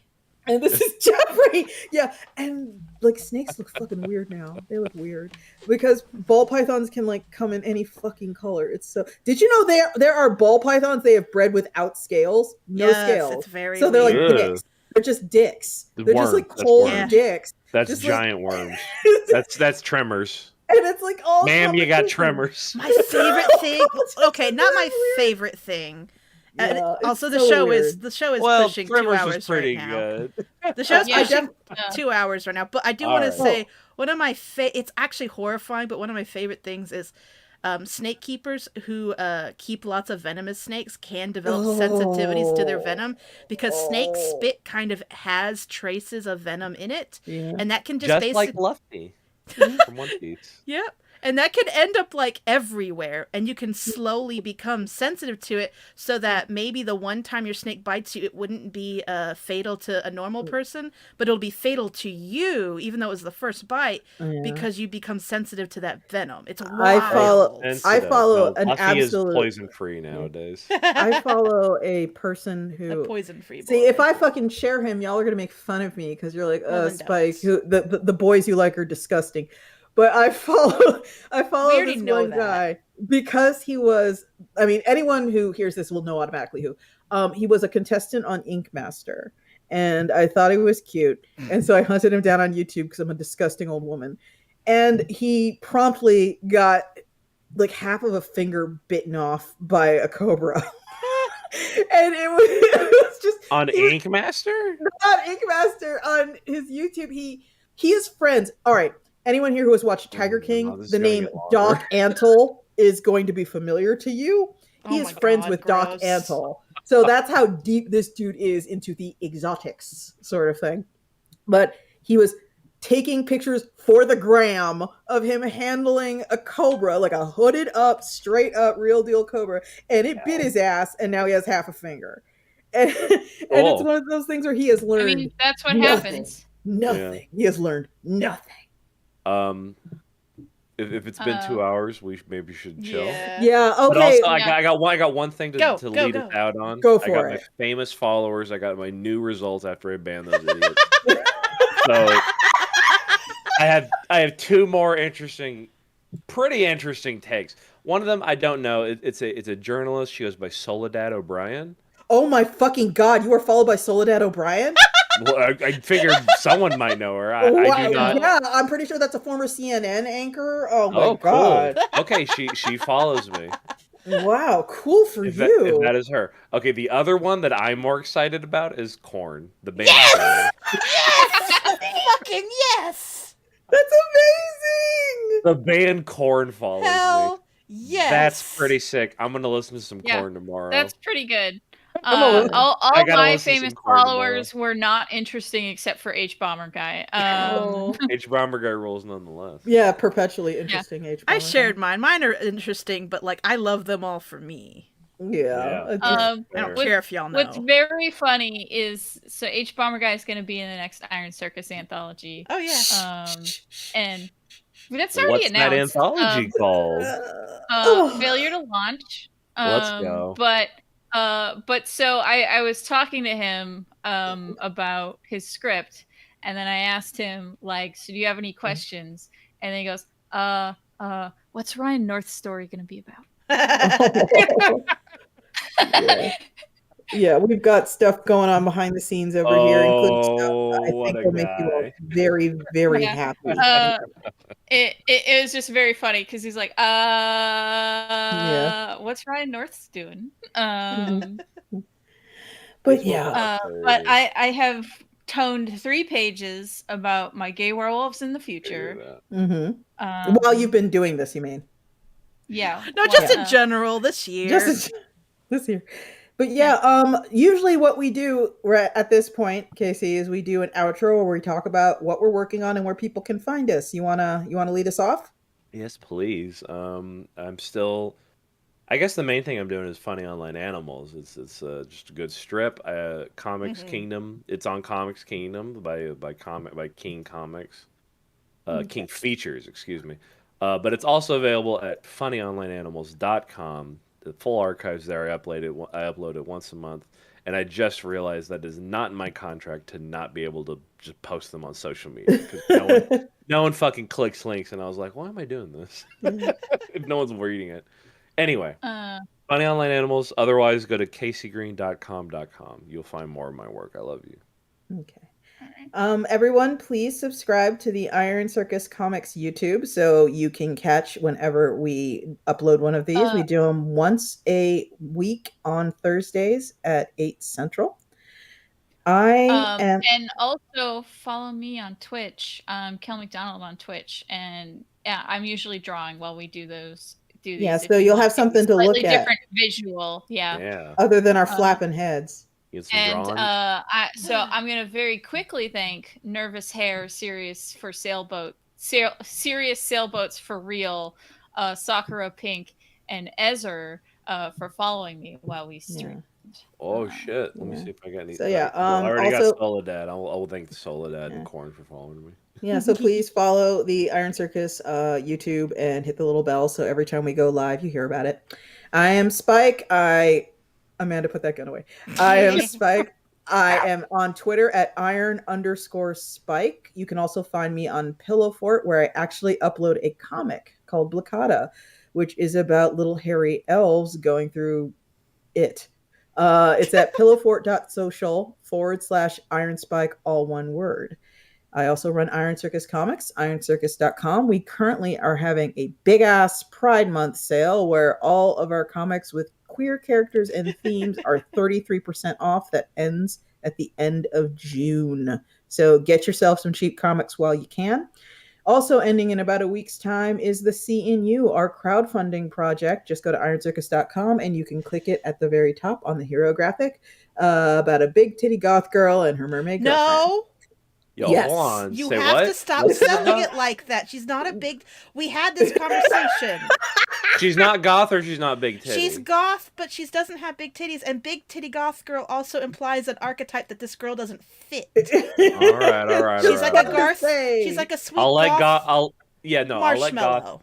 If you want if if you want updates on Iron Circus without being forced to listen to me, you can go to Iron Circus Comics with comics spelled COMIX on Twitter. That is just news about Iron Circus. You can find me at kelmcdonald.com or on twitch.tv/kelmcdonald. Thank you, Matt Sheridan, for following me just now on there. That guy sounds like a loser. I stream on there not just while we're doing this show, but every Tuesday and Wednesday nights I do an art stream with my buddies Alina and my buddy Joe. Amanda and Casey and Spike. We welcome guests if you ever want to pop on. And I also do a gaming stream on Mondays. I play Don't Starve Together with my pal Bones Leopard and my pal Kevin Wilson. You stay busy. Damn. Sometimes Amanda is there too, but usually it's just me. Kevin, I get and Bones. overwhelmed. There is a lot going on, and they just added monkeys. I'm not ready. Too much. Monkeys are yet to cancel monkeys because of fucking NFTs now. Sorry. Yeah. No more Monkeys, monkeys. like monkeys, like zombies. Just are an now awful like- time to bring my webcomic back. Do it. Do it. I already do it did. anyway. Yeah. Oh no! Just don't say he's a monkey. I No one will also notice. I make 2 comics. The City Between is about gay werewolves in a future city that you can read on my website. I also do another comic called You Are the Chosen One about 23 kids that got the same prophecy dream telling them they're the chosen one. That is only on my Patreon, so you have to back me at patreon.com/KelMcDonald if you want to read that one. And I am on Twitter as Kellhound, which is spelt like Hellhound but with a K. Perfect. Okay. I'm Amanda Lafrene. My stupid, hard to remember username is under my name here. If you want to go, that's my Twitter. Amanda Gaff a day. I get it. Yeah, Gaff a day. a Isn't gaff it a day. wonderful? Just one gaff a day. That's it. That's all you get. That's all you get. I will replace. I forgot to replace my pinned tweet. I'll do that tonight, so it'll link to my crap. I do have a Patreon. My webcomic is being worked on again, so I'm going to start posting work in progress pages there. But a lot of my stuff's kind of behind the scenes right now, so there's not much to share. I'm working on a graphic novel for Iron Circus, and I've been doing coloring work, and I'm doing rewrites for manga now. So hey, Wow. Fancy. yeah. What stuff you been working on? I just got my first one finished. Oh, okay.